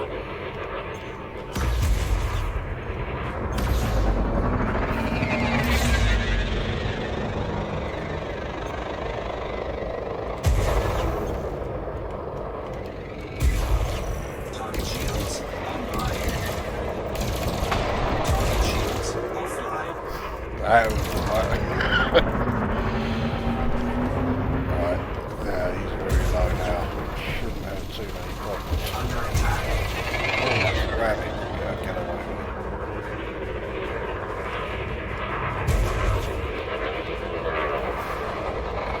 Testing aim again.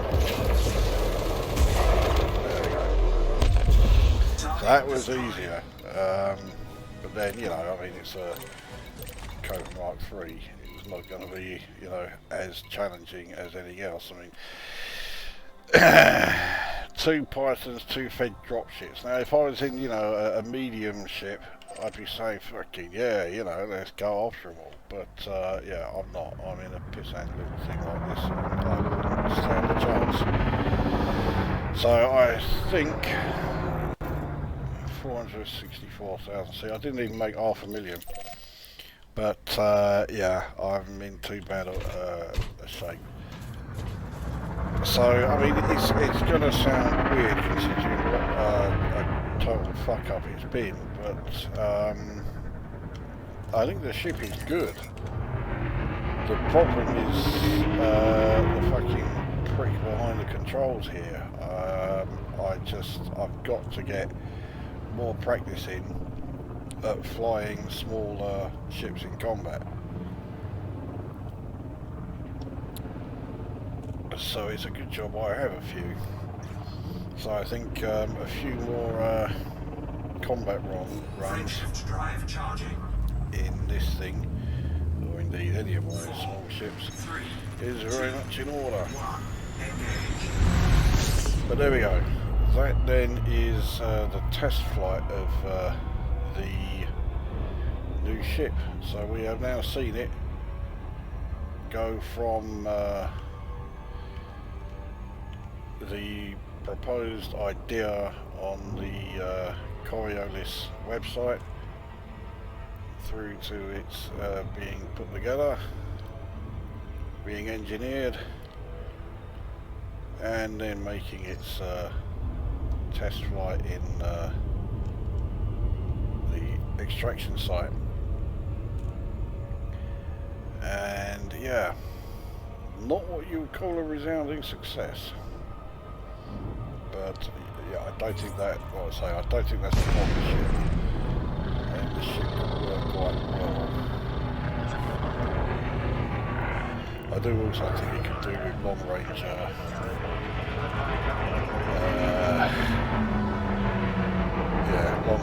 sightless scrambles. And could even do with beam lasers. I'll find the weapons loadout a bit.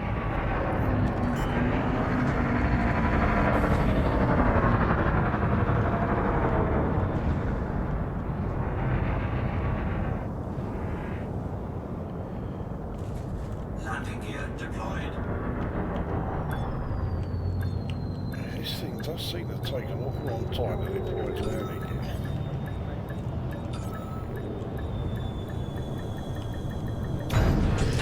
But there we are.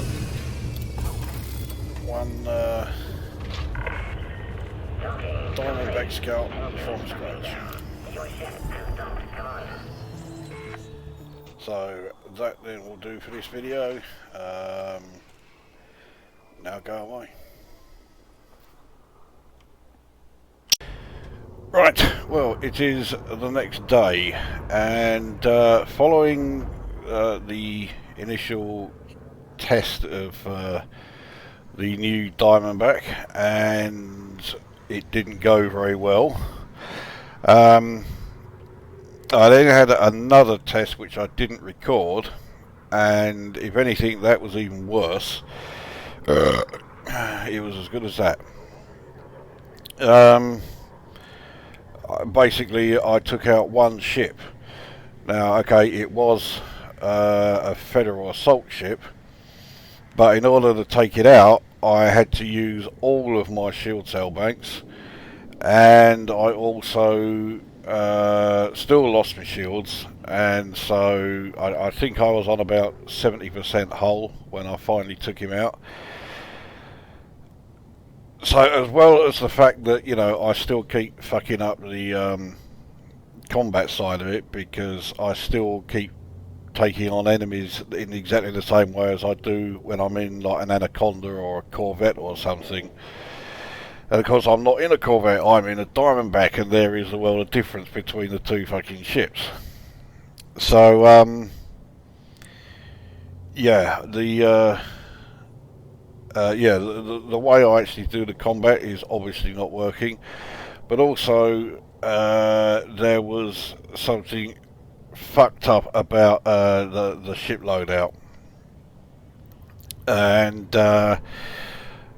I had a quick run through on the Coriolis site again to see what I could change, and I actually found that I could improve things significantly by just doing a couple of changes.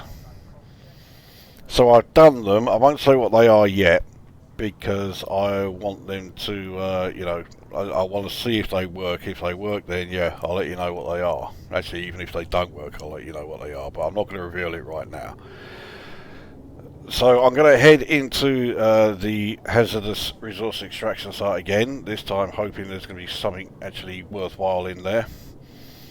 I'm also going to have Jimbo 76 with us. I haven't got a clue what ship he's going to be in, but he is going to turn up.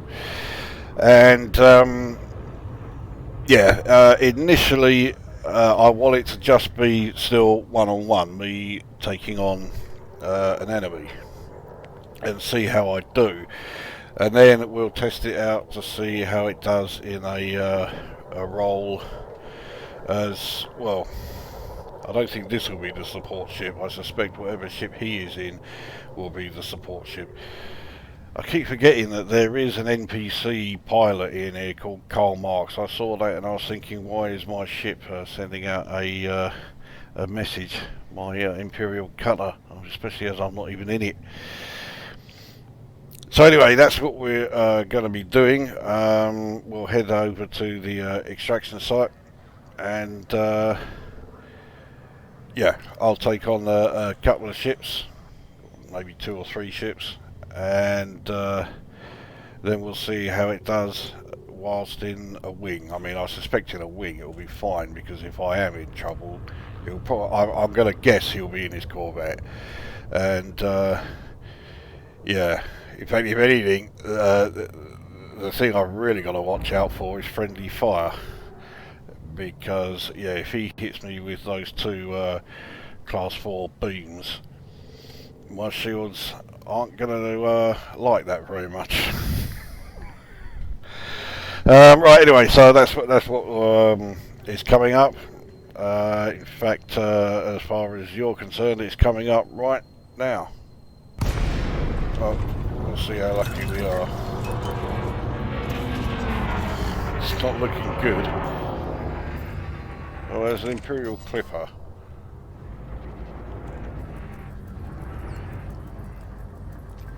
He is a master. He's heading towards us here. He is wanted. Okay, I'm just in megameters now.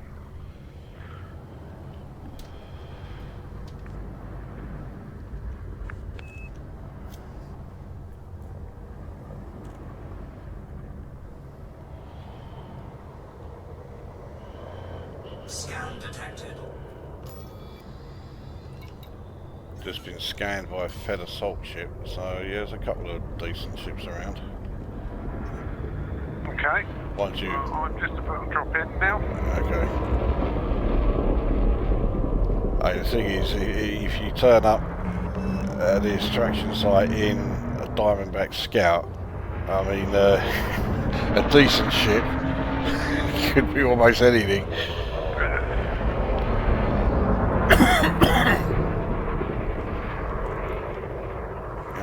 Well, I see you gunning it over towards here. I think that clipper is taking a look at you. Yeah. Right, let's see how I do. So keep an eye on things and yeah, we'll see how we go. Right, here we go. I'll get one shot on him. Under attack. It's out of range. The cyber scramblers ready. Right, so you got the hit. Yeah.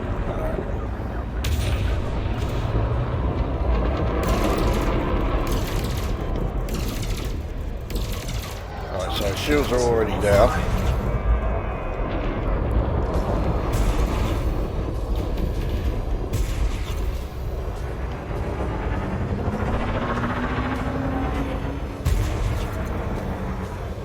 It's already down to 63.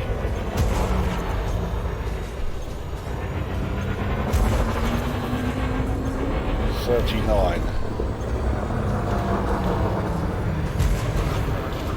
Yeah, making quite short work of him. Yeah. My shields are... no, fuck up. Shields are certainly doing a lot better than they were yesterday.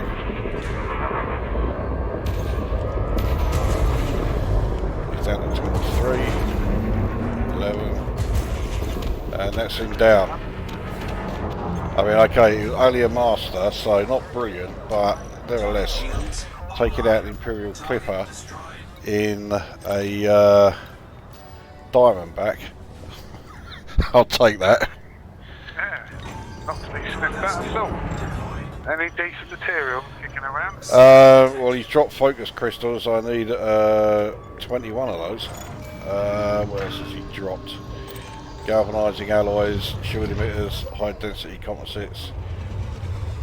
I don't know if you fussed about any of those. Oh yeah, I'll take whatever I can. Yeah, I just really need to get a shot on him, don't I? Yeah. Right. I'll play him. Probably get a shot on him now. Well, he's chapped. There we go. Looks like, yeah, I was going to say, look like you got a hit. He's completely ignoring me. He's going after that assault ship. So I'll go after the assault ship. Oh, fuck it out. That assault ship went right in front of me as I fired. So I've now got two of them showing as red. Which is okay, because they'll ignore me. Oh, you cunt. Horrendous. Oh, I've got a shot on the Fed assault ship as well. They'll ignore me until, oh, his shields are offline. I was wondering why me sightless scramblers weren't doing anything. Right, so he's down to 41. Yeah. Dropship hulls are much stronger, so yeah, it's going to take a few more shots of our cannons to do this cannon. But it certainly helps that he's got another ship attacking him.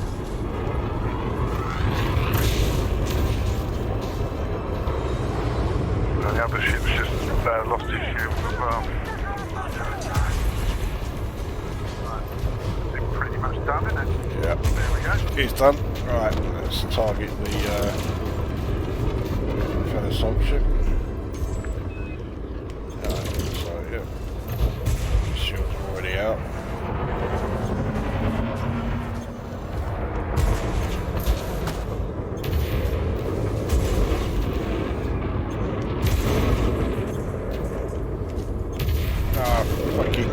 cannons reloading.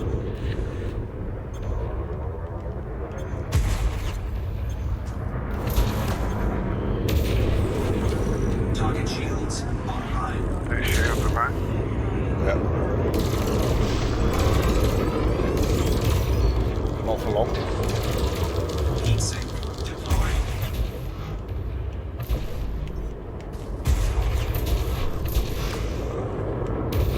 Under attack. Yeah, I need a single force shell with my cannons this time. Oh, right. So yeah. I'm not pushing them back very much. Yeah. I can't see him hurtling all over the place with you. No, no.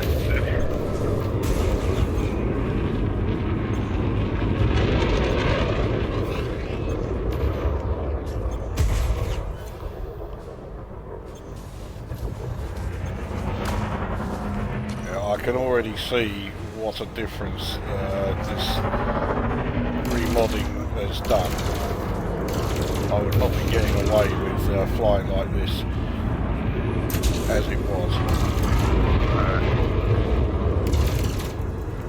No, it seems alright. Your shields don't look in bad shape either. No, well, I have used one shield cell bank already, but Under attack. what's that? I mean, assault ships are a fucking pain in the arse actually, because their hulls are so strong. They take a long time to bring down. Yeah, my shields are now starting to look a bit low. Oh, fuck it up. Do without that. So you use the shield cell back.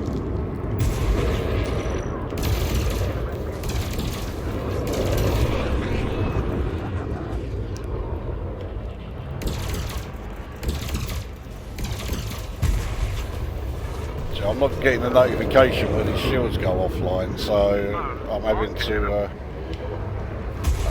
just watch and hope I catch it.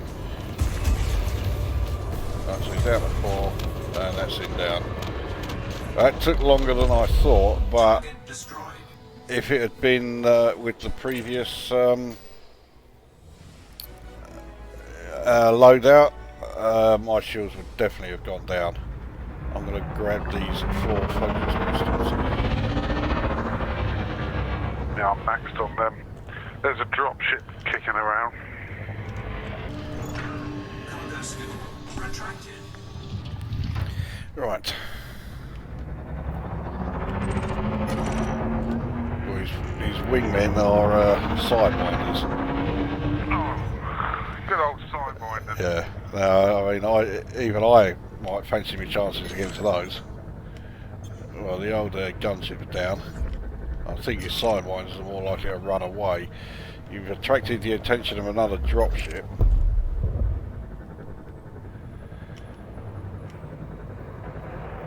You want to take out one of his sidewinders? You've already got it down to 3, you may as well finish him off.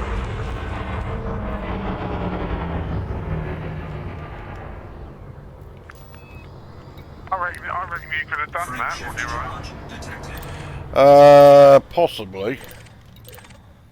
Oh, worn shield emitters were dropped. I need those.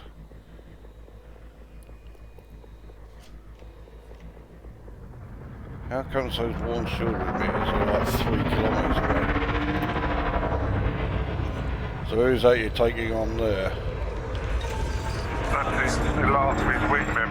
Oh, okay. I thought you'd already finished them off. No, I've done 2.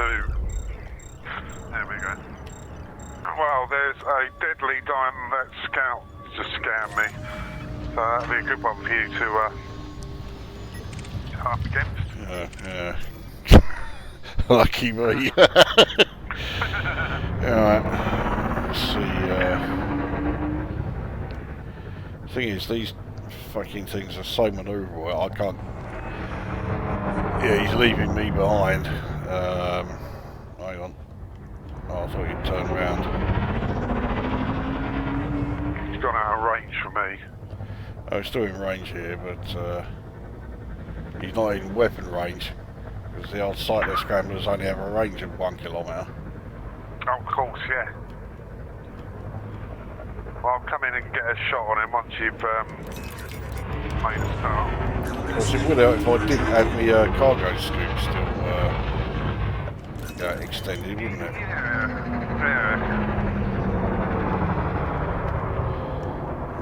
Right, we're still scanning this ask, so here we go. I'll get a shot on him. There we go.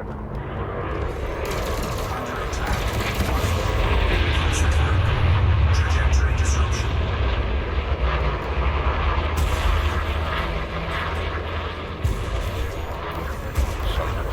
These things are so fucking fast and maneuverable that it's not easy for me to get cannon shots off on them.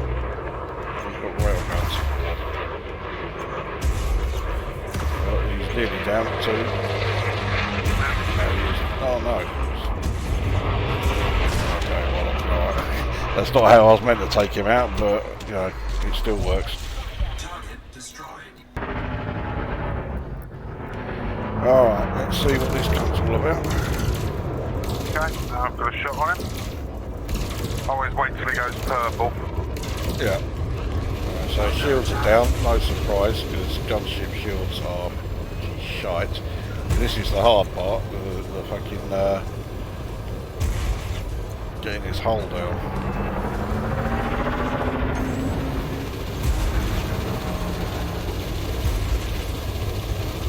This way I'm doing it is not recommended, just standing right in front of him.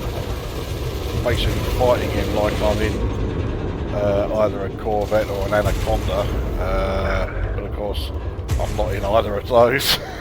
There is quite the difference. So I got him down to below half before his shields came back online. Took no time at all to get his shields off again.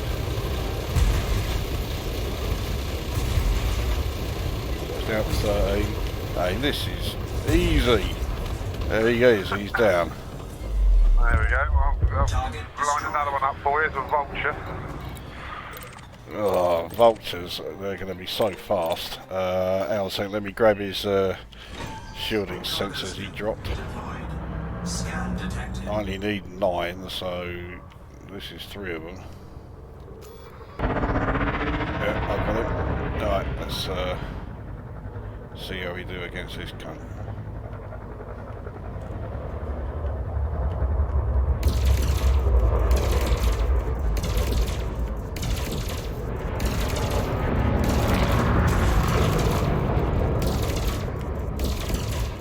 Where's his shields down? Under attack. Yeah, take down an 83 already.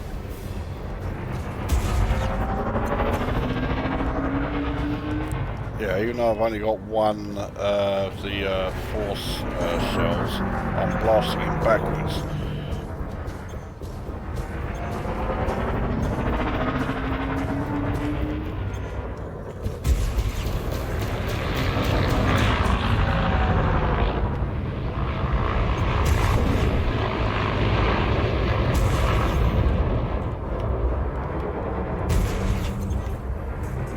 So he's at 50.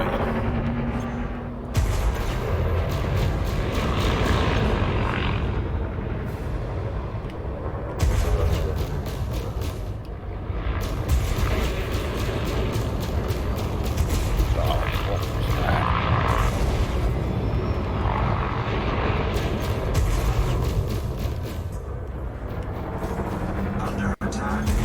Alright, nearly there. 13 there. Yeah.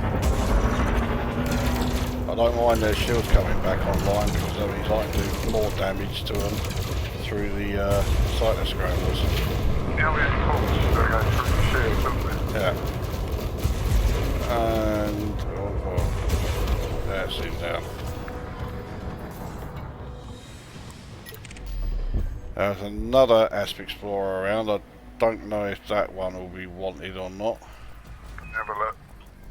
Nibha. Deadly claim. Right, there was an anaconda in the area. It's just gone out of range. It's got to be closer to the extraction site centre, I think. Alright, that's it. Head over there. Yeah, there it is. Got it again. Deadly. Alright, do you want to leave you to this one, or do you want to get it as a pair? We'll see how long it takes me to get its shields down, and then if that takes a while, then yeah, you may as well just blast it to kingdom come. You know? Okay. I'm interested to see how well these sightless scramblers do against shields of this strength. So let me know when you're in range. Oh, it looks like you are. Okay, here we go. I'm here. I'm also interested to see how much damage I'll have done to his hull before his shields come down.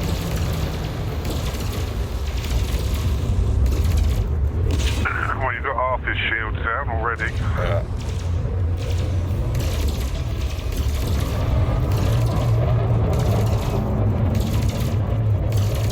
I mean, these things just chew through shields like fuck knows what.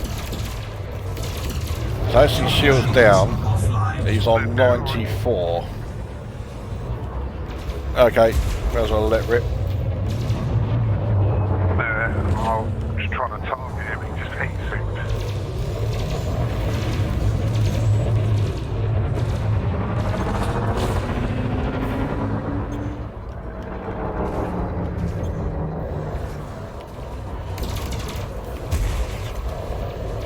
I am doing some damage, but I mean it's not a vast amount. There you go. He's just had a full load of plasmas. He's trying to run away. Yeah, there you go. Target destroyed. Alright, what did he drop? However, there's the python. Well, he's making a beeline for us. Yeah, he's wanted. Yeah, he's wanted. Yeah, we'll go for that then. Yeah. So we'll try the same thing. I'll take the shields down with the sightless scramblers, and then you go in for the kill and sort his hull out. Yep, sounds like a plan. Alright. I won't even do a shot on him until his shields are off point. Yeah, exactly. You'll definitely get a hit on him once his shields are down.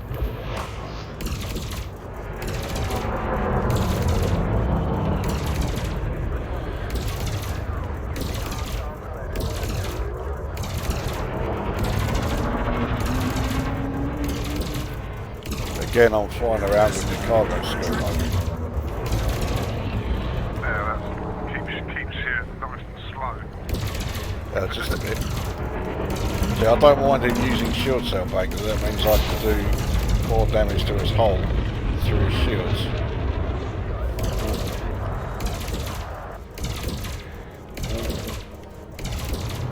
He's now out of range. I think I need to put the long range ones on these. Yeah, might be an idea. I mean, it's still not brilliant, it'll be 2 kilometres, but it's a lot better than it is now. Under attack. So assuming he has class 6 shields, like, you know, most Pythons probably would. Class 6 shields plus his shield cell bank, and he can only just keep his shields up, the shield cell bank charging. There we go, right, shields are down, over to you. 88% before his 88% hull. That's how. So I did 12% damage to the hull before his shields went down. Yeah, I can't complain at that at all. And these are, remember, these are only fucking class 1 weapons.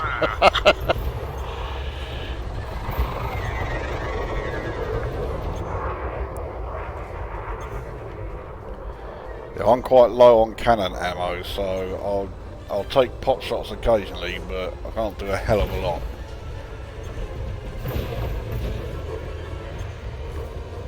That's right. He won't be out for much longer. Scan detected.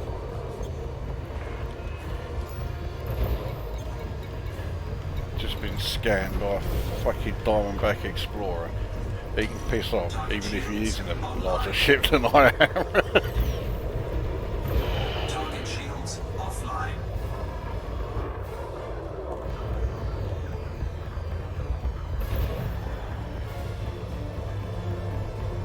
Oh, this Python's been a lot tougher than that Anaconda.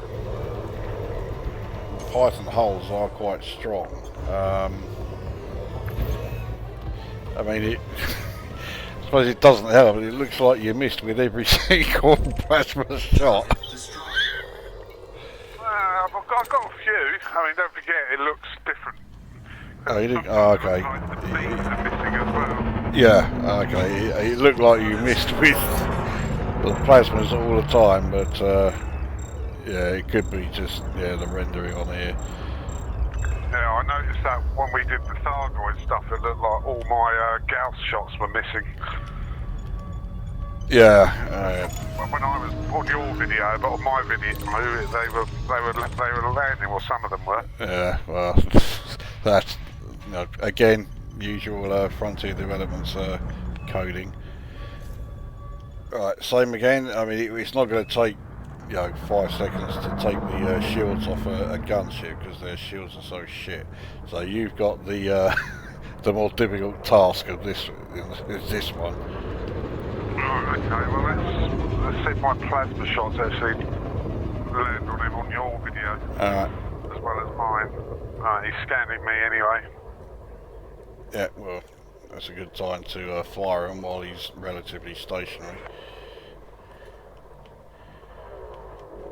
Oh, okay. I thought you meant you were going to try those before I got shields down. Oh no. Once you've taken down the shield.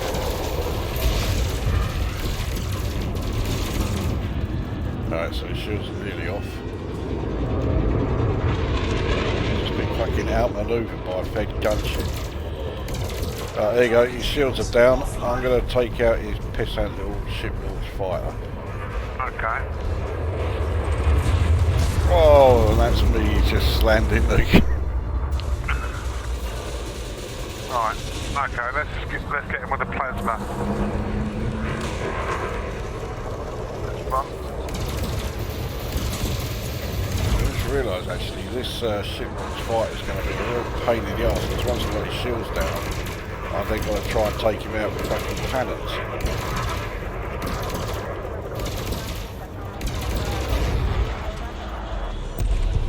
Okay. How was the ship launch fighter? Or have you done him? Well, the ship launch fighter explodes as soon as the mothership that launched it is destroyed. So once you took it out, yeah. So yeah, I did quite well actually. I barely got a hit on him, but I was still able to destroy him. I'll get rid of his wingmen then. All right then. I've got to get him back in range.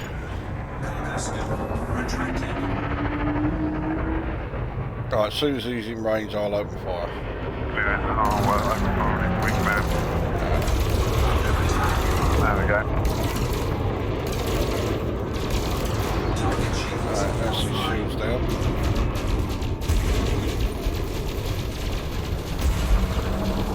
Nice one, wingman's up. Do the other one.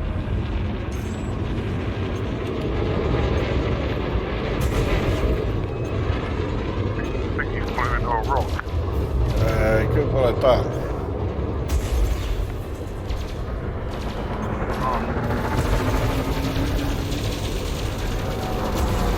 I'm out of range to the other one. I'm not going to hit him with beams. I'm just going to get him with a plasma. See what happens. Alright. I got his shields back. I'll leave you to deal with those. Yes, his shields won't be on my block. There you go.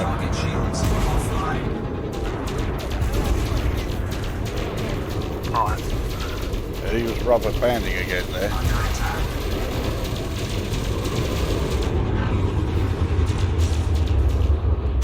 Get him with a plasma again. Yeah, he did. He just rubber banded for me as well.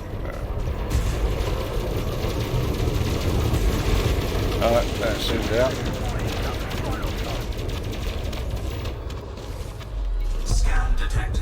Target destroyed. Now, I'm very low on cannon ammo, so I might need a hand. Alright, okay. So, Well, I can just use my plasmas on him for now. I've still got loads. alright. Yeah, I've got 7 cannon shots in one and 10 in another. That's it. Okay. Fucking Asp Explorer is pulling away from me. Not now though. Here we go.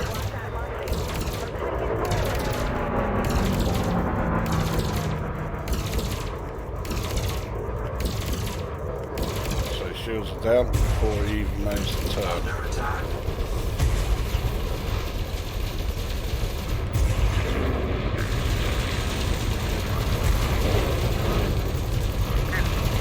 Aiming got rubber band. Hey? Red band. Like, How is it? yeah. Alright, well he's down. I've got I've got a couple of hits on him.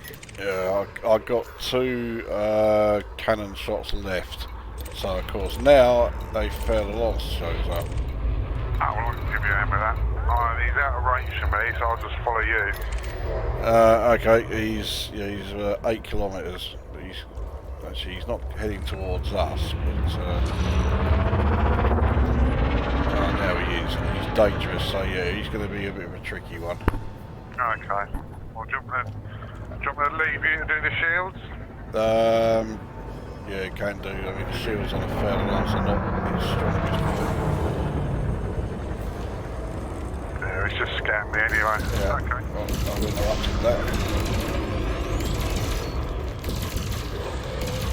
Heat sink deployed.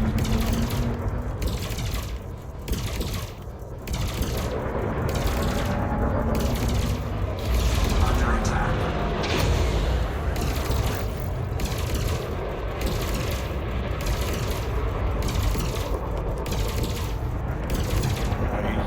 He doesn't seem to be doing a great deal. His shields are down. Offline. Okay. Couldn't resist. That's the last of my cannon ammo.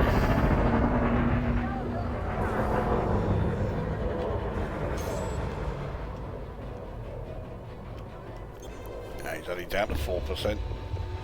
Make that 0. There we go. Okay, well, you're done now, aren't you? Well, I'm certainly done as far as my cannon ammo goes. I mean, I can still take out shields if you want to carry on going after other ships in the area. Yeah, we'll see what it's about. Alright, mind you, at the moment I'm just having a look, there is fuck all. There's a Cobra Mark III. Oh, there's a bit of a battle going on over here. Right, I'm just grabbing materials quick. But Okay. Well, actually, don't worry about it too much. It's, yeah, that Cobra Mark III going after a Diamondback Explorer, and that's all it is. Oh, well, yeah, that's pay-per-view, isn't it? Yeah.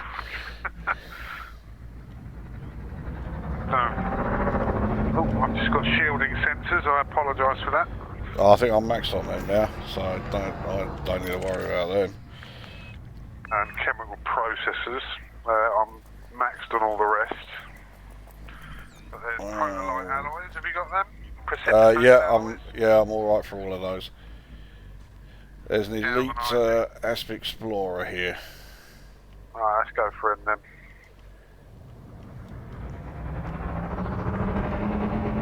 Alright, here we go.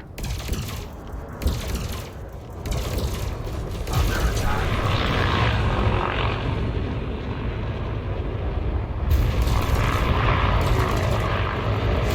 I got my shot on him. Well, once I've taken these shields down, which they are now, I can't do anything else. I'm just going for him for plasma. They're definitely hitting him, my plasma. Well, I could see then, yeah, his hull went down a fair old bit, so yeah, I could see they were hitting.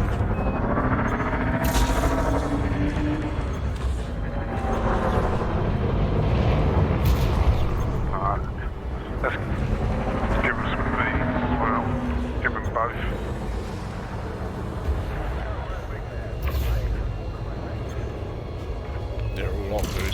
sight of scramblers at him because his shields are down, so they don't do fuck all.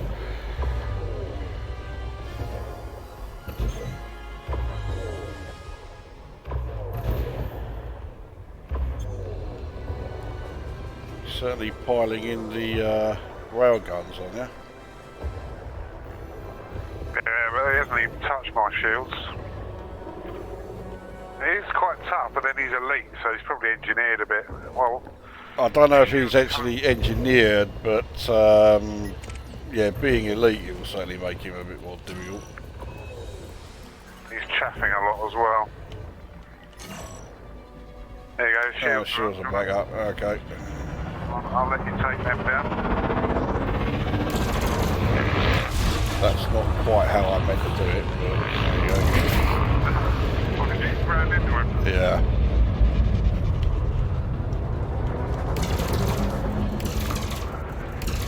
Alright, they're off again. Under attack.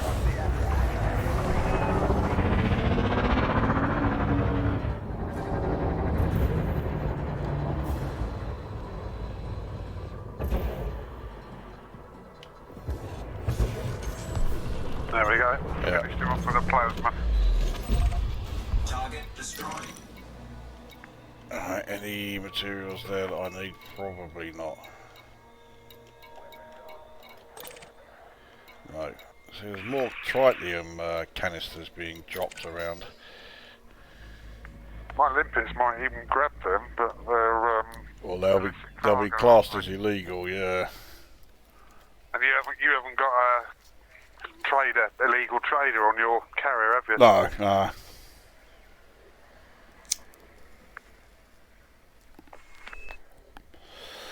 Right, there's a deadly federal dropship.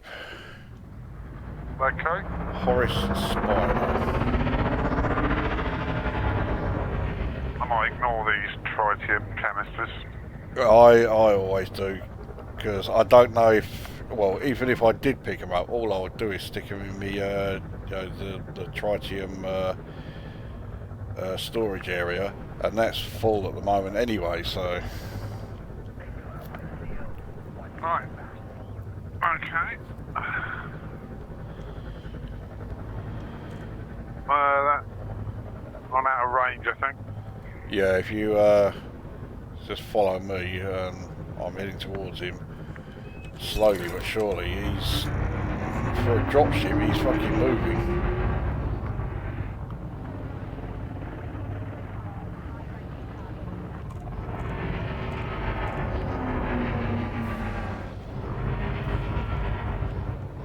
Okay, well I'm right by him now.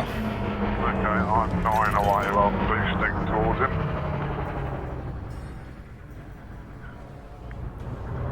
I think he's chasing after someone.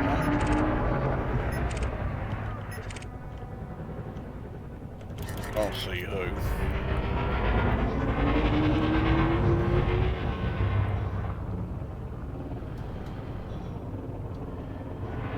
Yeah, I'm just under a kilometre away from him now, so... Oh, okay, I see you got target. How far are you from him? Just over 6. I'm boosting all the way. So,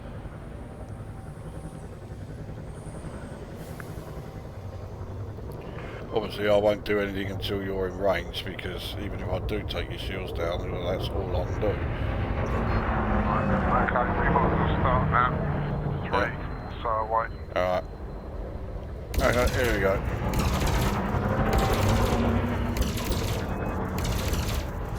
Under attack. It's out of fucking range. There we go.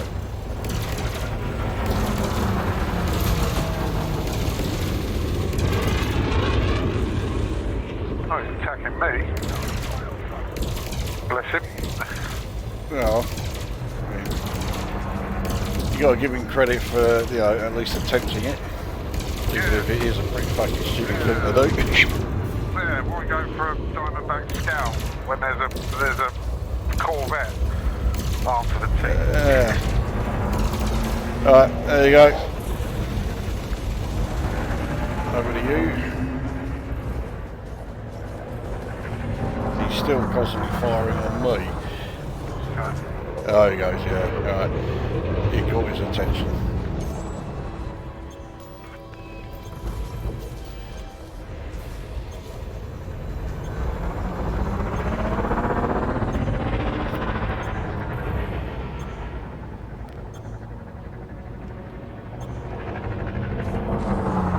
Oh, those missed.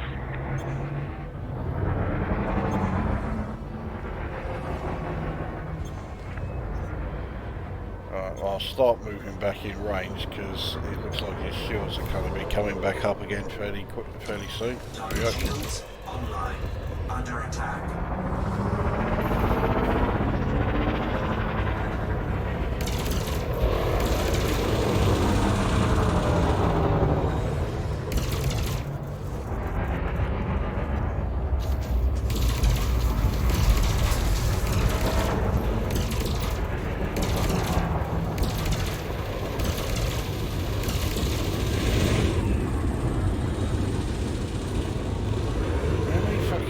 Cell packs has this cunt got? Right, there you go. All of these got shields.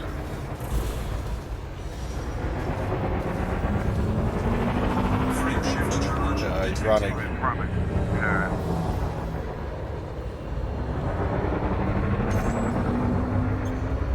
I got no cannon ammo to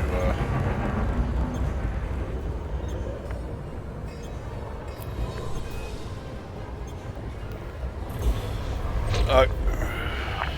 Bugger.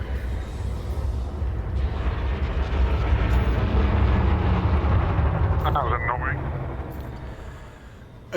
Oh well. Right, well, we've made 1.3 million, and there's not a lot more I can really do here, so shall we go and cash those in? Yeah, might as well. Yeah. Alright, we'll take those to the docking station, because I'm still trying to get allied with the minor faction here, and I suspect you are as well.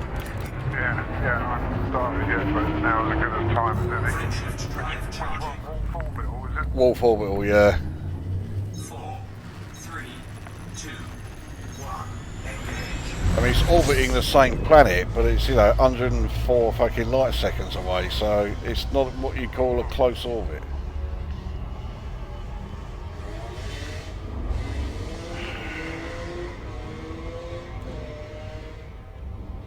That's what you need, a nice two-stroke engine to ruin a video. Yeah.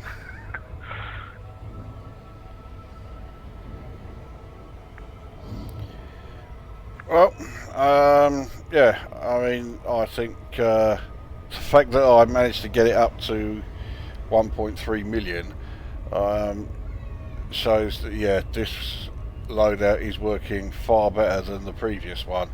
I mean, alright, it probably helps that I had, you know, a Corvette close to hand, but yeah, this loadout is working far better than the previous one. Yeah, I mean, when the ships were shielded, I wasn't touching them. I was literally getting one shot on them just to register them red, and that was it. Yeah. So, yeah, I think I can safely conclude the new loadout is working fine. Yeah, that was quite impressive for a pissant ship, wasn't it? Yeah. And these ships are really fucking irritating when you see them in the game, but actually to fly them, they're not too bad.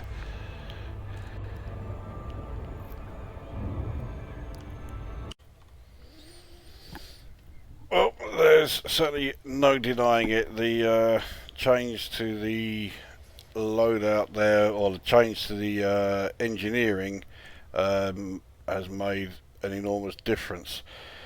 Okay, yeah, it did help that I had, you know, backup from a fucking great Fed Corvette, but I lasted far longer than, you know, I did in any of the previous test runs. So what did I change? It's not going to come as any big surprise, really. It was the shielding.